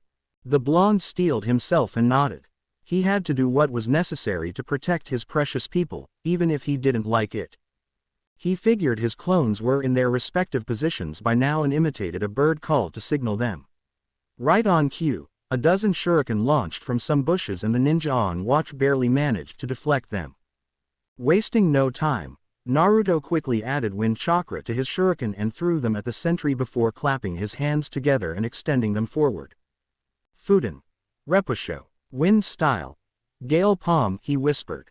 The wind-coated shuriken sped up even faster than usual towards the sentry ninja, who barely got his warning out. We've got comp URK. He paused mid-sentence as shuriken he tried to deflect cleaved through his sword and pierced his chest and shoulder. He suddenly felt a nick in his throat and let out a silent scream. The last thing he heard were the cries of his companions as his vision faded to black. Ansui, cried one of the ninja. He was about to move forward when more shuriken came from one of the bushes on the side. He deflected them but some managed to graze his shoulder and side. Suddenly, he felt movement beneath him. He was too late as 2 hands grabbed him and pulled him down, burying him up to the head. He was about to get out when he felt a sharp blow to the head, knocking him out. Hero, shouted the third, who stood guard and looked around to find the attacker. He suddenly sensed movement and quickly jumped out of the way as 2 hands shot out of the ground, landing a safe distance away. That was good, but you won't get me like you got the other 2. I didn't expect to get you, said a voice right beside him. He turned and swung his katana too late as he was suddenly carried away by a blast of wind. Fuden. Datappa. Wind style. Great breakthrough. Naruto exhaled a gust of wind point blank at the last man standing. The wind carried the man and he crashed into a tree. Naruto charged forward, intending to slap a paralysis seal on him, but the ninja brought his sword down, forcing him to dodge and getting nicked in the arm. You were good, brat. But not good enough, he exclaimed as he charged forward intending to finish the boy. Naruto cursed not having his sword on him as he took out 2 kunai and blocked an overhead strike. What followed was a dance between dual kunai and a katana that lasted 5 minutes, with Naruto mainly dodging and parrying strikes while adding wind chakra to his kunai to get in some cuts and bruises. Having enough and not wasting time, he kicked at the man's knee forcing him to jump away. Kenji Haranui was annoyed. He was expecting a simple mission. Get into Konoha, kidnap the Hyuga heiress, wait for boss to arrive and then they would head to Kumo, presenting the rakeage with the heiress and thereby granting entry to the village after they left it 2 years ago. What he wasn't expecting was to fight a brat who was probably 9 or 10 years old, who wore a blue jacket with a dark gray hood. He couldn't get a good look at his face due to a face mask covering the bottom of it. On top of that, one of his comrades was bleeding heavily and the other was buried neck deep in the ground and knocked out. Not to mention he was being pushed back by a mere genin. You've made me work a lot, brat, but this is the end. He sneered but was suddenly caught off guard by the ground becoming slippery and he was suddenly carried away. Doden. Doryu Taiga, Earth Style. Mud Flow River. The jutsu was given to him by his Gigi on his 8th birthday. He had used it on Tobirama only to receive a water whip beatdown afterward. The mud carried Kenji towards another tree. Naruto, not wanting to lose the opportunity, rushed towards him and quickly drove a kunai into the man's chest, making him gasp in horror and disbelief before the life faded from his eyes. Naruto panted heavily. This was technically his first real fight. He felt the adrenaline fading and looked at the man in front of him. His face was etched in horror. Naruto suddenly felt empty, realizing he had now made his first kills. He was expecting to throw up or break down, but he didn't. He just felt empty and had a lot of guilt. You did well, Naruto. But don't forget to check the others. Deciding to deal with his guilt later and saying a small prayer for finding peace, he proceeded to take out a scroll, into which he sealed the body. He made a clone who went to untie Hinata as he checked on the other two. The sentry ninja was dead, having bled out from the chest and neck. As he sealed his body, Naruto remembered the two people whom he had killed now. One was Kenji Haranui, C-rank missing nin who was a chunin. The sentry was Ansui Terano, C-rank missing nin. Both seemed skilled with the sword and raiden jutsu. Naruto had to count himself lucky that they didn't use jutsu, having underestimated him badly. He was infinitely grateful to Tobirama sensei who had insisted he get a bingo book and memorize it. A simple henge into a chunin did the trick. He was about to remove the third one from the ground to interrogate him when a hail of kunai appeared from nowhere. Thanks to his danger sense he managed to jump out of the way, though Hiro wasn't lucky and got a kunai buried into his head. Naruto turned to look at the attacker, quickly getting in front of his clone and Hinata. Impressive, kid. You managed to take out 3 missing nin. Judging by your height I would assume you may be a fresh genin. But know that I'm on a different level. You fought bravely, so I'll let you go if you give me the girl now. The man stated emotionlessly. He was a middle-aged man with short graying brown hair, dressed in a typical Kumo jonin outfit, with a pair of black pants and a black shirt underneath the Kumo over-the-shoulder flak vest. One of his gray eyes was covered by an eye patch. His slashed Kumo Hitai-8 was displayed proudly on his forehead. Naruto narrowed his eyes. So you were hoping to bribe your way back into the village with my friend here on the off chance they'd accept this. Maybe I should assume they won't miss you if I kill you right now for even suggesting that in front of me, A's Mugen of Kumo. He spoke evenly with a coldness that even sent a shiver down the jonin's spine. No one threatened his precious people and got away with it. The man narrowed his eye. So you know me. While that is impressive, I guess the negotiations had broken down already. You could say that. Here's my official rejection, Naruto said and then held a half-rammed seal. The jonin scoffed and stepped forward. Only to find, he couldn't move at all. Startled, he looked down to see a seal array originating from the boy's foot. Looking around, he saw copies of the boy holding up the same seal. Taju Izshi Tujin, multiple string light formation. Naruto said grinning. The older man snarled and was about to flare his chakra when he felt something being slapped onto him and suddenly he couldn't feel his chakra. What did you do to me, brat? He shouted. I don't see why you should know, said a voice behind him, which was the last thing he heard before he felt a sharp pain in his neck and his vision faded to black. Naruto sighed, letting the barrier fall and immediately produced a prisoner scroll, sealing the unconscious jonin into it. He couldn't believe that he was able to outwit a jonin that easily, especially after his fights with the chunin-level ninja earlier. After getting rid of any evidence of battle in the area with a couple of doden jutsu, and finding and sealing anything useful in the camp, he dispelled the clones and settled down near a tree, opting to wake his friend. Hinata felt someone shake her awake and her eyes fluttered open to see Naruto's face hovering close to hers. Good to see you awake, Hinata-chan, Naruto said with a relieved smile on his face. At first Hinata was confused. She was sitting on the ground leaning on a tree with Naruto sitting next to her. They were in a small clearing that looked empty, but had small signs of a battle that took place. Suddenly, the events of what happened earlier came rushing back to her mind. She sat up and frantically swiveled her head from side to side to find out where she was. A comforting hand was placed on her shoulder. Take it easy, you're safe now, Naruto assured her.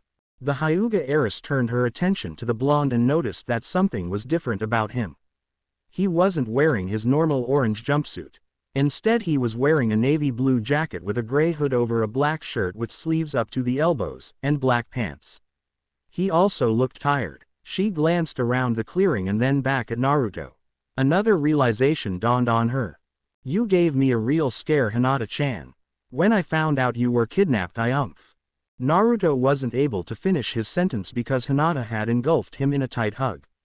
He returned it and they stayed like that for a while. A few silent tears streamed down her face as she pressed it against his chest. You saved me, she whispered. Of course I did. I will always be there for my precious people. Naruto replied sincerely. A wave of happiness and relief washed over Hinata as she heard those words. It warmed her heart to know that Naruto would always be looking out for her. They broke apart after a few minutes and Naruto helped her to her feet. It was then he noticed Naruto's expression. Naruto-kun, are you all right? She asked worriedly. Naruto sighed. It's a long story, Hinata-chan. I'll explain everything when we get back. Right now, we should head to the village. Your dad is worried about you. He's looking for you now as we speak.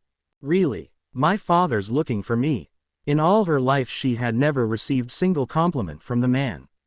It was hard to believe that he was out searching for her. Then again, Naruto wasn't the type of person to lie. Naruto nodded. That's why we should let him know that you're all right. Before Hinata could say anything else, Naruto made some clones around them and picked her up in a bridal carry. She let out a small eep when he did and blushed madly. Naruto told her to hang on tight and she wrapped her arms around his neck. Afterwards, Naruto began to dash towards the village, followed closely by his clones. 5 hours had passed since Hiruzen had dispatched the search parties for the captured Hyuga heiress and none of his ninjas had reported any sign of her. They were still searching but it was beginning to look bleak. The Hokage was sitting in his office trying to calm a furious Hiashi. The clan head had also partaken in the search for his daughter but found no trace of her as well. The Hyuga was pacing back and forth restlessly. Sarutobi had given up trying to reassure the man because he knew that words would be futile. The only thing that Hiashi wanted was her daughter safe and unharmed. Suddenly, the door to his office burst open as his secretary, Ikumi, rushed in the room. Hokage-sama. What is it? Hiruzen demanded. Before the assistant could answer, a small figure ran into the office with tears in her eyes. Father! Hinata cried as she rushed into Hiashi's arms. The little girl clung tightly to his father's embrace and Hiashi stroked her hair, his composure of a strict and well-disciplined clan head forgotten for the moment as he held his daughter in his arms. Everyone was silent except for Hinata's quiet sobs of relief. The Hokage then turned to his assistant. Who brought her in? The answer to his question was revealed when Naruto entered the office. Naruto bowed to the Hokage. Good evening, Hokage-sama. Hiruzen raised his eyebrow as he noticed the boy. Gone was the idiotic act he would be pulling since he entered the academy. In its place was a calm and collected boy. The tone in his voice was official and businesslike. His expression was neutral and serious. The aged Hokage could not help but see his successor and his sensei in the boy. The color of his clothes reminded him too much of the Nadaime. Sensei, Minato, if only you could see him now. He then noticed the blood on the boy's clothes. He looked tired as well. The presence of blood pointed to one thing. Hiruzen sighed internally. Oh, Naruto, to have had to kill at such a young age. Hiashi had already let go of his daughter but still held her hand as he also took note of the newcomer. He was surprised to see that it was the Jinchuriki of the Kyuubi. This wasn't what surprised him though. Hiashi had heard a lot about the boy over the past 3 years. They said he was a troublemaker, unruly and hot-headed. It was one of the reasons why he disapproved of his daughter's friendship with the boy. Now though, he was starting to wonder if everything he had been told about the boy was true because that wasn't the boy standing in the Hokage's office. Naruto, would you care to explain how you happened to find our missing heiress? Hiruzen asked. Naruto nodded and began to recount the events of the previous hours. The Hokage listened intently, not wanting to interrupt. Inwardly he smiled at the boy's initiative to take action. He was enraged when the ninja were trying to use Hinata as a way to gain back favor with the Raikage, but was saddened by the fact that Naruto had killed 2 of the kidnappers. But he was proud of the boy for being able to capture one of them for interrogation, a jonin at that. Hinata and her father, on the other hand, stared at the boy in wonder. This wasn't the boy who would play pranks or get into trouble every other week. Hinata felt like she was standing in the room with a different person. But somehow, she felt like she was seeing the real Naruto for the first time. Hiyashi was having similar thoughts. The way the boy carried himself, his facial expressions, reminded him of another blonde who was similar when reporting after a mission. Suddenly, something clicked within him. His eyes widened slightly as he glanced towards the portrait of the Hokage, mainly the fourth's. Everything fell into place instantly. How could I have been so blind? Of course he's their son. Forgive me, my old friend. He turned his head to see the Hokage give him a look that spoke volumes. Keep it to yourself. Giving his leader a slight nod, he turned back to Naruto, who had just finished his recount. Everyone in the room was silent for a moment. Well, first off, Naruto, let me commend you for your fruitful efforts tonight. Hiruzen said, though you had to get your hands dirty, if it weren't for you, then young Hinata would not be here tonight. Thank you, Hokage-sama. Allow me to extend my thanks as well, Hiyashi said. Naruto turned to the Hyuga clan head and gave a respectful bow. It is my pleasure, Hiyashi-sama. I would never allow my closest friend to be put in harm's way. Naruto gave Hinata a warm smile and she returned it with her own. Hiyashi nodded in understanding. He then proceeded to head out of the Hokage's office with Hinata in tow. Father, Hinata started to say, but the clan head held up a hand to silence her. You may see him tomorrow when you're fully rested, Hiyashi said. I'm sure the Hokage has some things to discuss with the boy. It took a moment for Hinata to decipher her father's words when it hit her. He was giving her permission to see Naruto. Do you mean it, father? Hiyashi nodded and Hinata smiled in pure joy. She looked back at Naruto to see him smiling at her as well. I'll see you tomorrow, Hinata-chan, Naruto said cheerfully. With that being said, Hinata allowed her father to lead her out of the office. Naruto watched them leave and turned back toward the Hokage, regaining his calm composure. Months of Tobirama drilling him in addressing superiors gave him the reflex to act respectfully to higher-ranking people like the Hokage. You can relax now, Naruto, the Sandaime said with amusement in his voice. Naruto sighed. Thanks, Gigi. Hiruzen chuckled. I must say I'm impressed, Naruto. Your training has paid off. Though it would have been better if you hadn't killed today. He ended in a somber tone. Naruto sighed. I know, Gigi. I didn't like it at all. I felt so empty after I did it. However, I realize if I hadn't done it, Hinata-chan may have been subjected to torture we can't imagine. Besides, the shinobi world isn't kind, is it? Hiruzen nodded. Yes, and I won't lie to you. The first kills are hard. It was extremely hard for me as well. But the fact that you feel empty and remorseful proves that you're human. I would be worried if you didn't feel so. I don't like killing, but I'll have to do it, if necessary. The sooner I get exposed, the better. He then took out 4 scrolls. These contain the bodies of the 4 people involved. The Chunin are dead, the Jonin I managed to knock out. Hiruzen nodded. Summoning an Anbu, he held the 3 scrolls containing the dead bodies and said, take these to the morgue for autopsy. After the Anbu vanished, he summoned another one. Take this to Ibiki.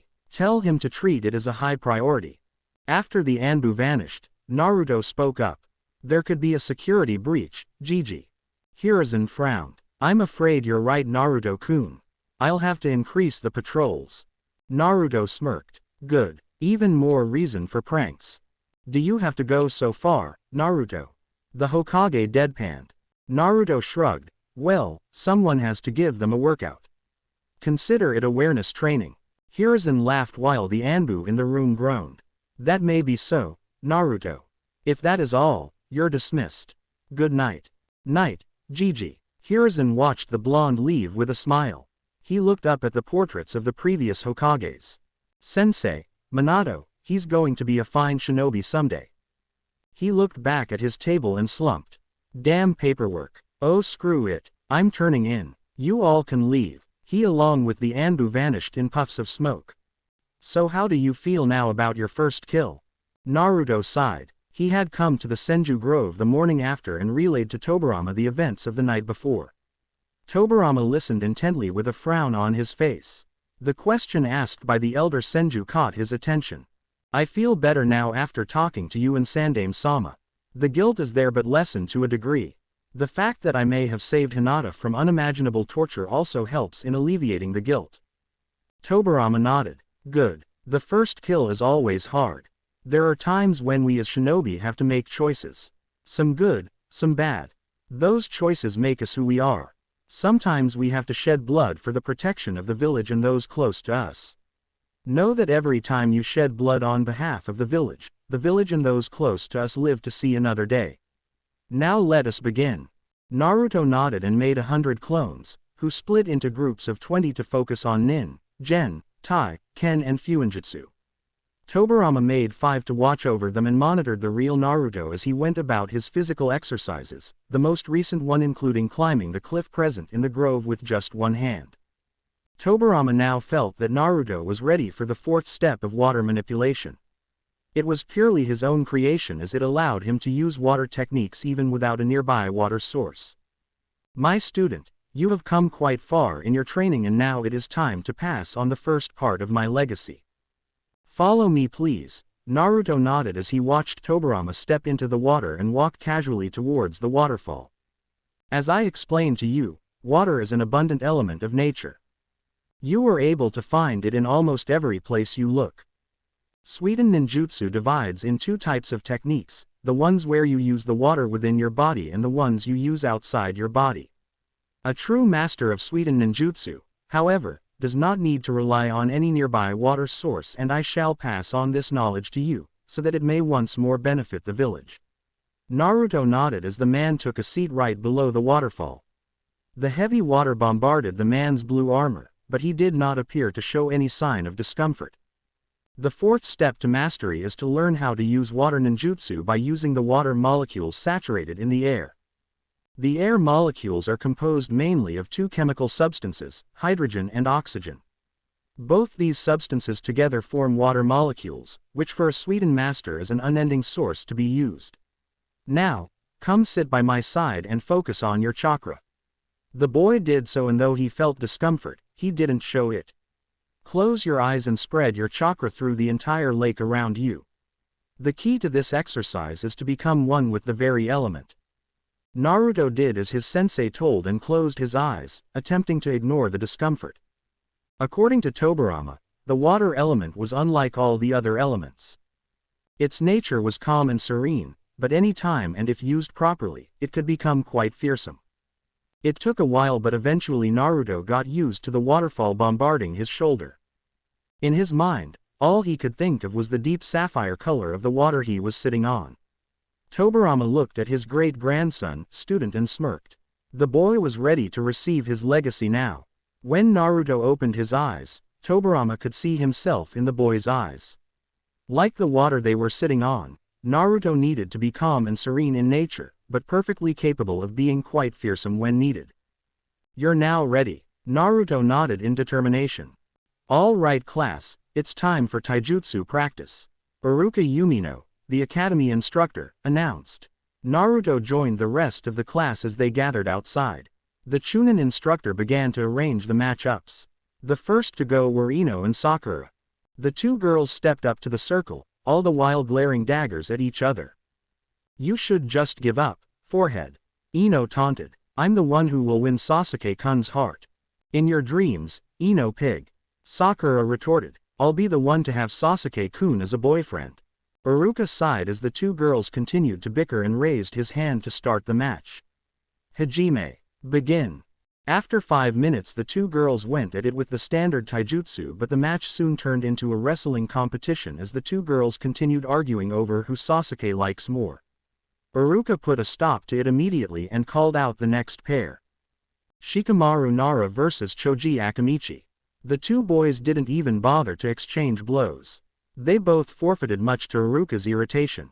Naruto had to hide a snicker seeing Iruka's face. He then called out the next pair and it went on like that for a while. Hinata easily beat her opponent. Naruto congratulated her as she walked back to stand with him. Hiba was easily beaten by Shino because the Inuzuka charged in without thinking. Finally, he heard his name be called. Naruto Uzumaki vs Sasuke Uchiha. All of Sasuke's fangirls encouraged and wished him luck. As usual, the raven-haired boy ignored them as he stepped in the circle. Beat Baka Naruto, Sasuke-kun. Sakura shouted. Yeah, show him you're the best, Sasuke-kun. Ino shouted. Naruto sighed as he began to walk toward the circle. Do your best, Naruto-kun. Hinata said, receiving a smile in return. She watched him go with a small frown on her face. Last night's events proved to her that Naruto had been holding back massively. There was no way that the dead last could easily take down 3 Chunin and a Jonin, even with luck. Also, Naruto had said that he wanted to talk to her about something important. Naruto knew he was going to lose because he didn't want to showcase any of his skills yet. Also, he was training hard under Tobirama sensei, who was insistent on being subtle and patient. He wanted nothing more than to put the arrogant Uchiha in his place, but he didn't think now was the time to do so. He took up the academy-style stance as Sasuke slid into the stance of his clan's style, the interceptor fist. Naruto knew that style well. After hearing Tobirama talk about the various clans in Konoha and the details about them, Naruto had a very good idea about each clan's techniques. He, however, gave no indication of his knowledge though. At least, not yet.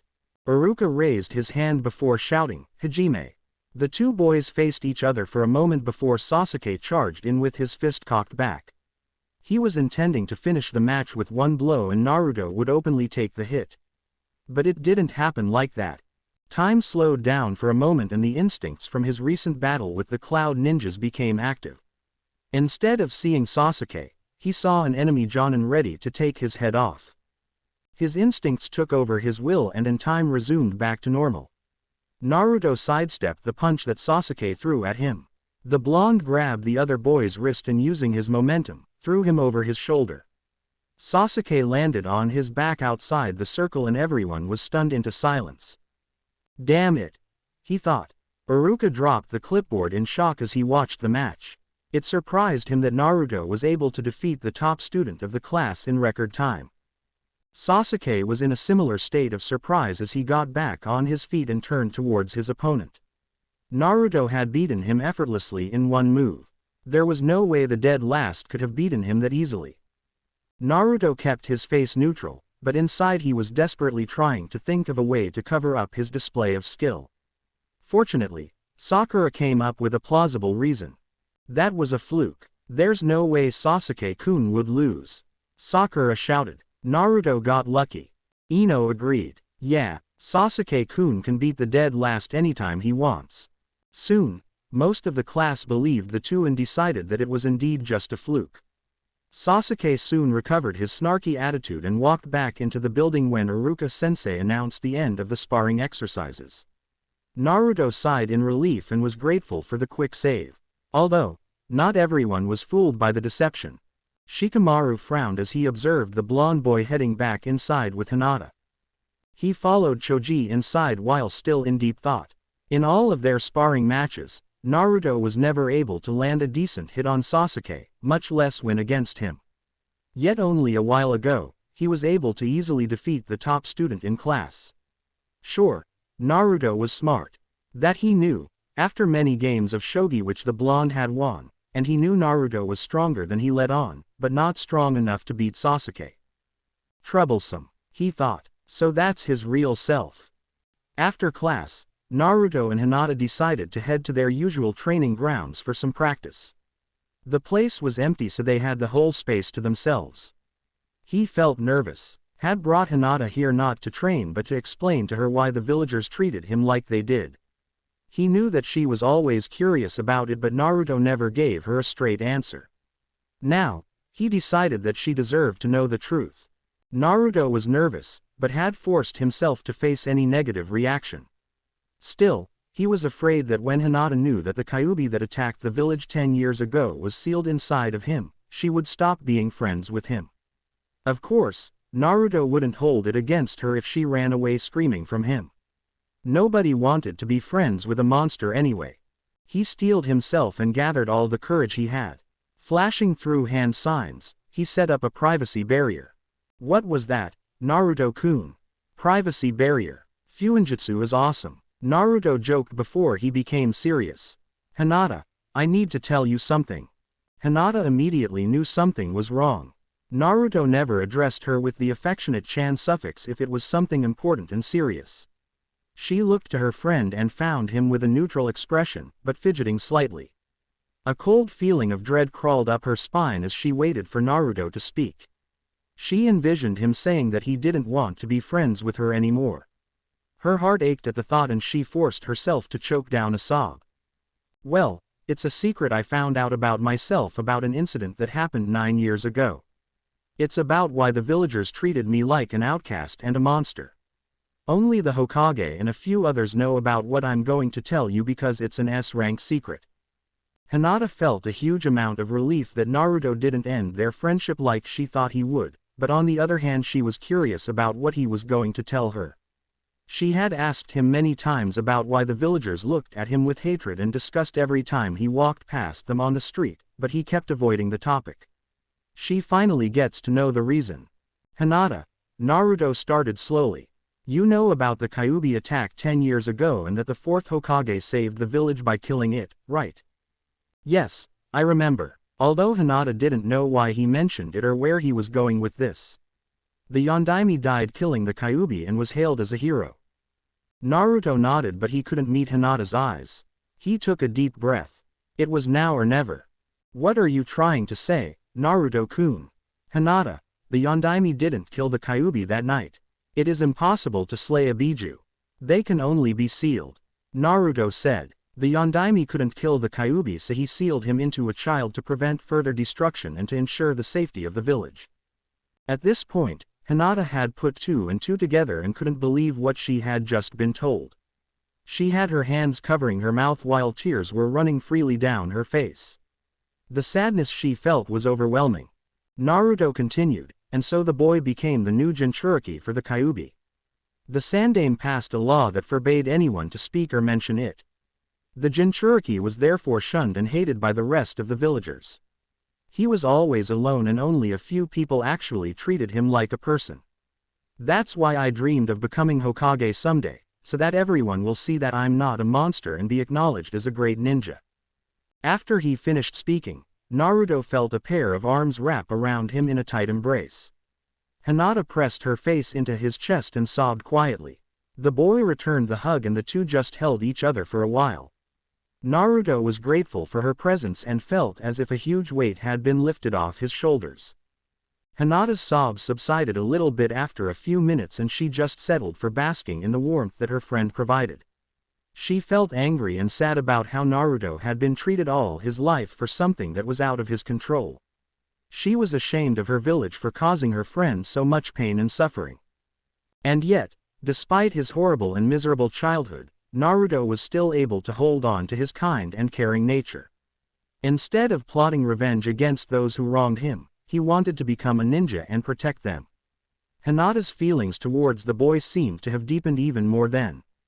Her admiration was beginning to turn into something much more potent. Naruto-kun, I'm sorry. Hinata said softly. Naruto looked confused as he pulled back from the hug and stared at Hinata. Why are you apologizing, Hinata-chan? You have nothing to be sorry about. I do. I'm still too weak to protect those I care about from harm. Hinata replied. I don't want to be weak anymore. I want to be strong so that I can be the one to protect you like you do for me. I'm so sorry, Naruto-kun. Naruto gently tilted Hinata's face to face him. You don't need to apologize. Naruto said sincerely. Strength isn't measured in jutsu or physical attributes. You're stronger than you give yourself credit for, and by the way, you've saved me more times than I can count. She could see that he meant every word. Thank you, Naruto-kun. No, Hinata, it should be me thanking you. It took a month for Naruto to master Tobirama's method of pulling water out of the air, since as a form of respect to the Nadaime, he wanted to learn it on his own. Once he had learned it, he delegated to his clones the work of mastering the water jutsu in his arsenal through pulling water out of the air. He began to apply the concept of pure nature manipulation to his other elements, mainly wind and earth. He had even begun the practice of moving around and fighting blindfolded. While his clones worked on that, he began to work on his great-grandfather's and father's legacy, the Hiraishin Flying Thunder God. The fact that he was a seal master had helped him study and understand the Hiraishin scroll his father left him. He had to admit it was pretty complex. From what he understood, it was a part of the rarely studied field of space-time. It was a perfect combination of ninjutsu and fuinjutsu.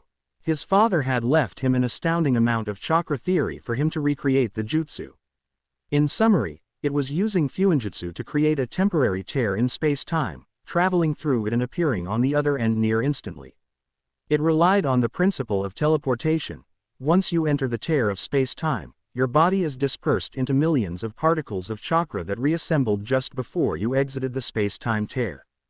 Naruto's challenge was in creating the Jutsu Shiki seal formula.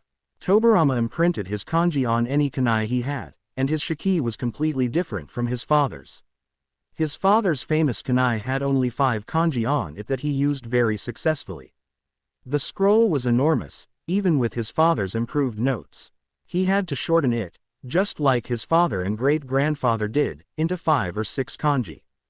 At first he had made the mistake of using his father's formula, imprinted on a kunai, the difference being that instead of his father's formula, it was his. It even sort of worked, but he slowly discovered the problem in that method. It was taking him too long to sense the kunai, he was wasting chakra as well. He had then reread that every Hiraishin formula was unique to its user. He had to painstakingly start from scratch to build his own formula, which would require a lot of time. 6 months of curses and ink marks later, he had proudly created his own Hiraishin formula, with a few interesting modifications of his own. He had modified his formula so that instead of sensing the kunai and forcing yourself into the space-time tear, which had become easier with his formula, he maintained a very weak link with whatever he had put his formula in. Whenever he molded chakra and honed on a particular kunai, the link would instantly teleport him, without him having to force himself through. He now required significantly less chakra to use Hiraishin, and sensing the kunai became easier. His formula was 4 kanji symbols forming the phrase, fall down 7 times, stand up 8. It was his proudest creation yet. There were 2 modifications he had made, one of which he gave credit of to Kurama. Kurama had strategically pointed out that he would not be able to use Hiraishin in places where there is water. For 4 days straight, he worked on another formula which would allow his kunai to stick on water surface. The second modification was to remove the flash, which had been a small shimmer of chakra to show he was coming and going, similar to an afterimage, as he felt that something flashy was incomplete. Thus, whenever he teleported or appeared, there was no trace or flash. When he had finally tried the Hiraishin, he was ecstatic. But he also discovered the jutsu's disadvantages. It took time getting used to. It took him 37 successful teleport attempts to end up on the other side without nauseating. Tobirama was proud of him for managing to master the jutsu, even getting a few laughs out of it seeing Naruto struggle initially after crashing headfirst into a tree on his first few tries. Naruto had started building his own jutsu theory few months after entering the academy.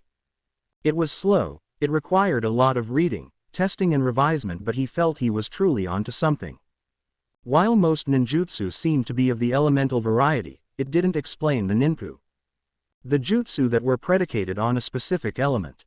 How did chakra become a poison gas, for instance? No one really knew. Naruto posited, what if ninpu are based on the elements but by combining, at least partially, the behaviors of one element with the property of another? Not all could be understood from this and one would have to incorporate yin and yang as well, but he believed he was onto something. He hadn't managed to create many jutsu out of this insight, but it affected his kenjutsu. He wondered what would happen if he took the sharpening process from wind and incorporated lightning's high frequency. He ended up getting sound. The better he got at grinding wind faster and faster, the closer he got to what became a supersonic blade. This type of chakra flow was the sharpest, not even a vacuum blade compared. His findings had his Gigi's jaws on the floor that it took a long time to snap out of it. While he was impressed, he made Naruto swear not to tell anyone yet. He couldn't help but see his old sensei within Naruto. Tobirama himself had to fight off the urge to actually hug his great-grandson for making such discoveries in ninjutsu. He was the cool Hokage, damn it. Hugging was more his idiot brother's thing. Naruto was happy that Hinata accepted him regardless of his status as a Jinchuriki. She had approached him for more training, claiming to want to become stronger to protect those she cared about. Naruto warned her that his training would be difficult, but she was as determined as ever. Since then, his clone and Hinata would train every day, mainly focusing on taijutsu and the academy topics.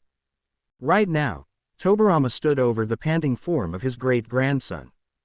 They had had a rigorous training session today, which ended in a 3-hour sparring session. The Nadaime was proud that his descendant had come far from the mid-genin level brat he was when they first met. Naruto was a solid high chunin to low jonin level shinobi now. He had managed to master elemental manipulation of 3 elements, had high chunin level taijutsu, kenjutsu and bojutsu, above average genjutsu skills, proficient in weapons other than a sword and bow staff, jonin level sensory skills, a seal master making his own seals, and had a sharp mind similar to his own. Tobirama believed that by the time Naruto reached his prime, he would pretty much surpass every shinobi in the elemental nations, even the Kage. Tobirama even helped Naruto in creating his taijutsu style, which was very unpredictable, exactly how he wanted it to be. He had both an attack and defense stance, but he preferred his opponents attack him first. He had incorporated his danger sense into his style, making it even more efficient. His style was a combination of linear and unpredictability. He would attack whenever he saw the openings and attack however he could. He had based his style so he did not have any restrictions or limitations. In short, he had successfully created and mastered his own fighting style in 4 years, and just like his father said, it was as aggressive as fire, as sharp as wind, as fast as lightning, as strong as the earth, as fluid as water, and as unpredictable as nature. He decided to name his style the Elemental Fist. Pretty badass. The only thing Naruto lacked right now was experience. Thankfully, Tobirama had a solution to that. "Naruto," he said, gaining the boy's attention. "I've taught you a lot in these 3.5 years, and I'm proud to say that you have exceeded my expectations. Though most people, especially my brother, would argue that this training is harsh on a child, I'd disagree, because for all we know, we have a rogue Uchiha with a Mangekyo Sharingan on the loose. We have to be prepared for whenever he may strike. But even though you have skill, you lack something important. Experience," said Naruto, receiving a nod in return. "Correct. Normally, I'd wait for you to enter a genin team and progress from normal D ranks and go up from there, but we still have 2 years and a few months for your graduation, and your progress now is astounding. Therefore, you'll have to go out of Konoha briefly to gain experience." "But how am I supposed to keep up appearances in the academy and in Konoha while I'm outside? I'm sure even an enhanced shadow clone can hold on for so long, and if I get hurt, the clone dispels." Tobirama nodded. "You're right. That's why we're going to use a different type of clone. The Chishio Bunshin, blood clone." "Chishio Bunshin," said Naruto. Then his eyes widened. "Is that why you asked me to spill and save some blood every day for the past year?" The Nadaime smirked. The brat was perceptive as ever. "Exactly. It has all the properties of the shadow clone with none of the drawbacks. The reason I've forbidden it is because it takes a large amount of blood and a significant amount of chakra to create just one clone. Even with your reserves, you can create only up to 2 clones before you succumb to chakra exhaustion. For now, we're going to stick to 1 clone. While you're out gaining experience, the clone will continue training with me and keeping appearances. Now, bring out the blood and let us begin."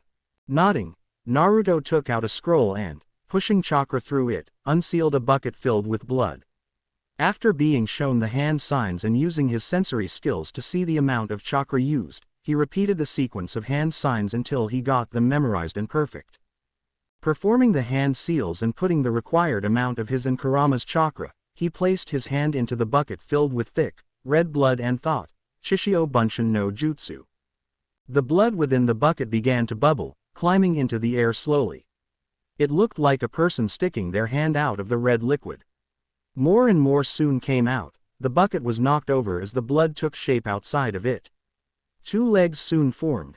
Then came the feet. 2 arms and hands followed along with the fingers, toes and the head. The head formed a mouth, a nose and a set of eyes, along with mimicking his spiky hair. However, it was still blood. Soon enough that began to change. Starting from the feet it began to gain skin. It crawled up the figures at a slow pace, and as it reached the chest, the skin branched off in 3 different directions, the arms and head. Finally the jutsu was finished, and in front of Naruto stood an exact replica of him. Naruto collapsed onto one knee in exhaustion. The jutsu had taken quite a bit out of him. Tobirama looked at the clone and nodded. Good. Now, while the original rests, you, he pointed to the clone, will keep up appearances outside and keep training with me, and the original goes out of Konoha to gain experience. Is that understood? Hi, sensei. The clone answered. Make sure to keep playing pranks. But this time, try not to get caught. Also, you can up the ante a little. Go for the clans. You sure that's a good idea, Prime? We don't want them to get complacent, Ibeo. The original clapped a hand to his mouth. Damn, I thought I got rid of that. While I usually do not agree to such juvenile antics, I suppose you're right. The village has become complacent from what I can sense since my grandson passed on.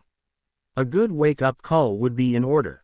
But for now, we will be going over jutsu creation and refining the elements a bit more.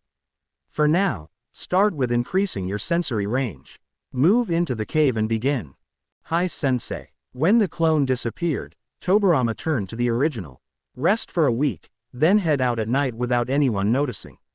It shouldn't be too hard for you. I will give you something to work on during rest week. What do you mean, sensei?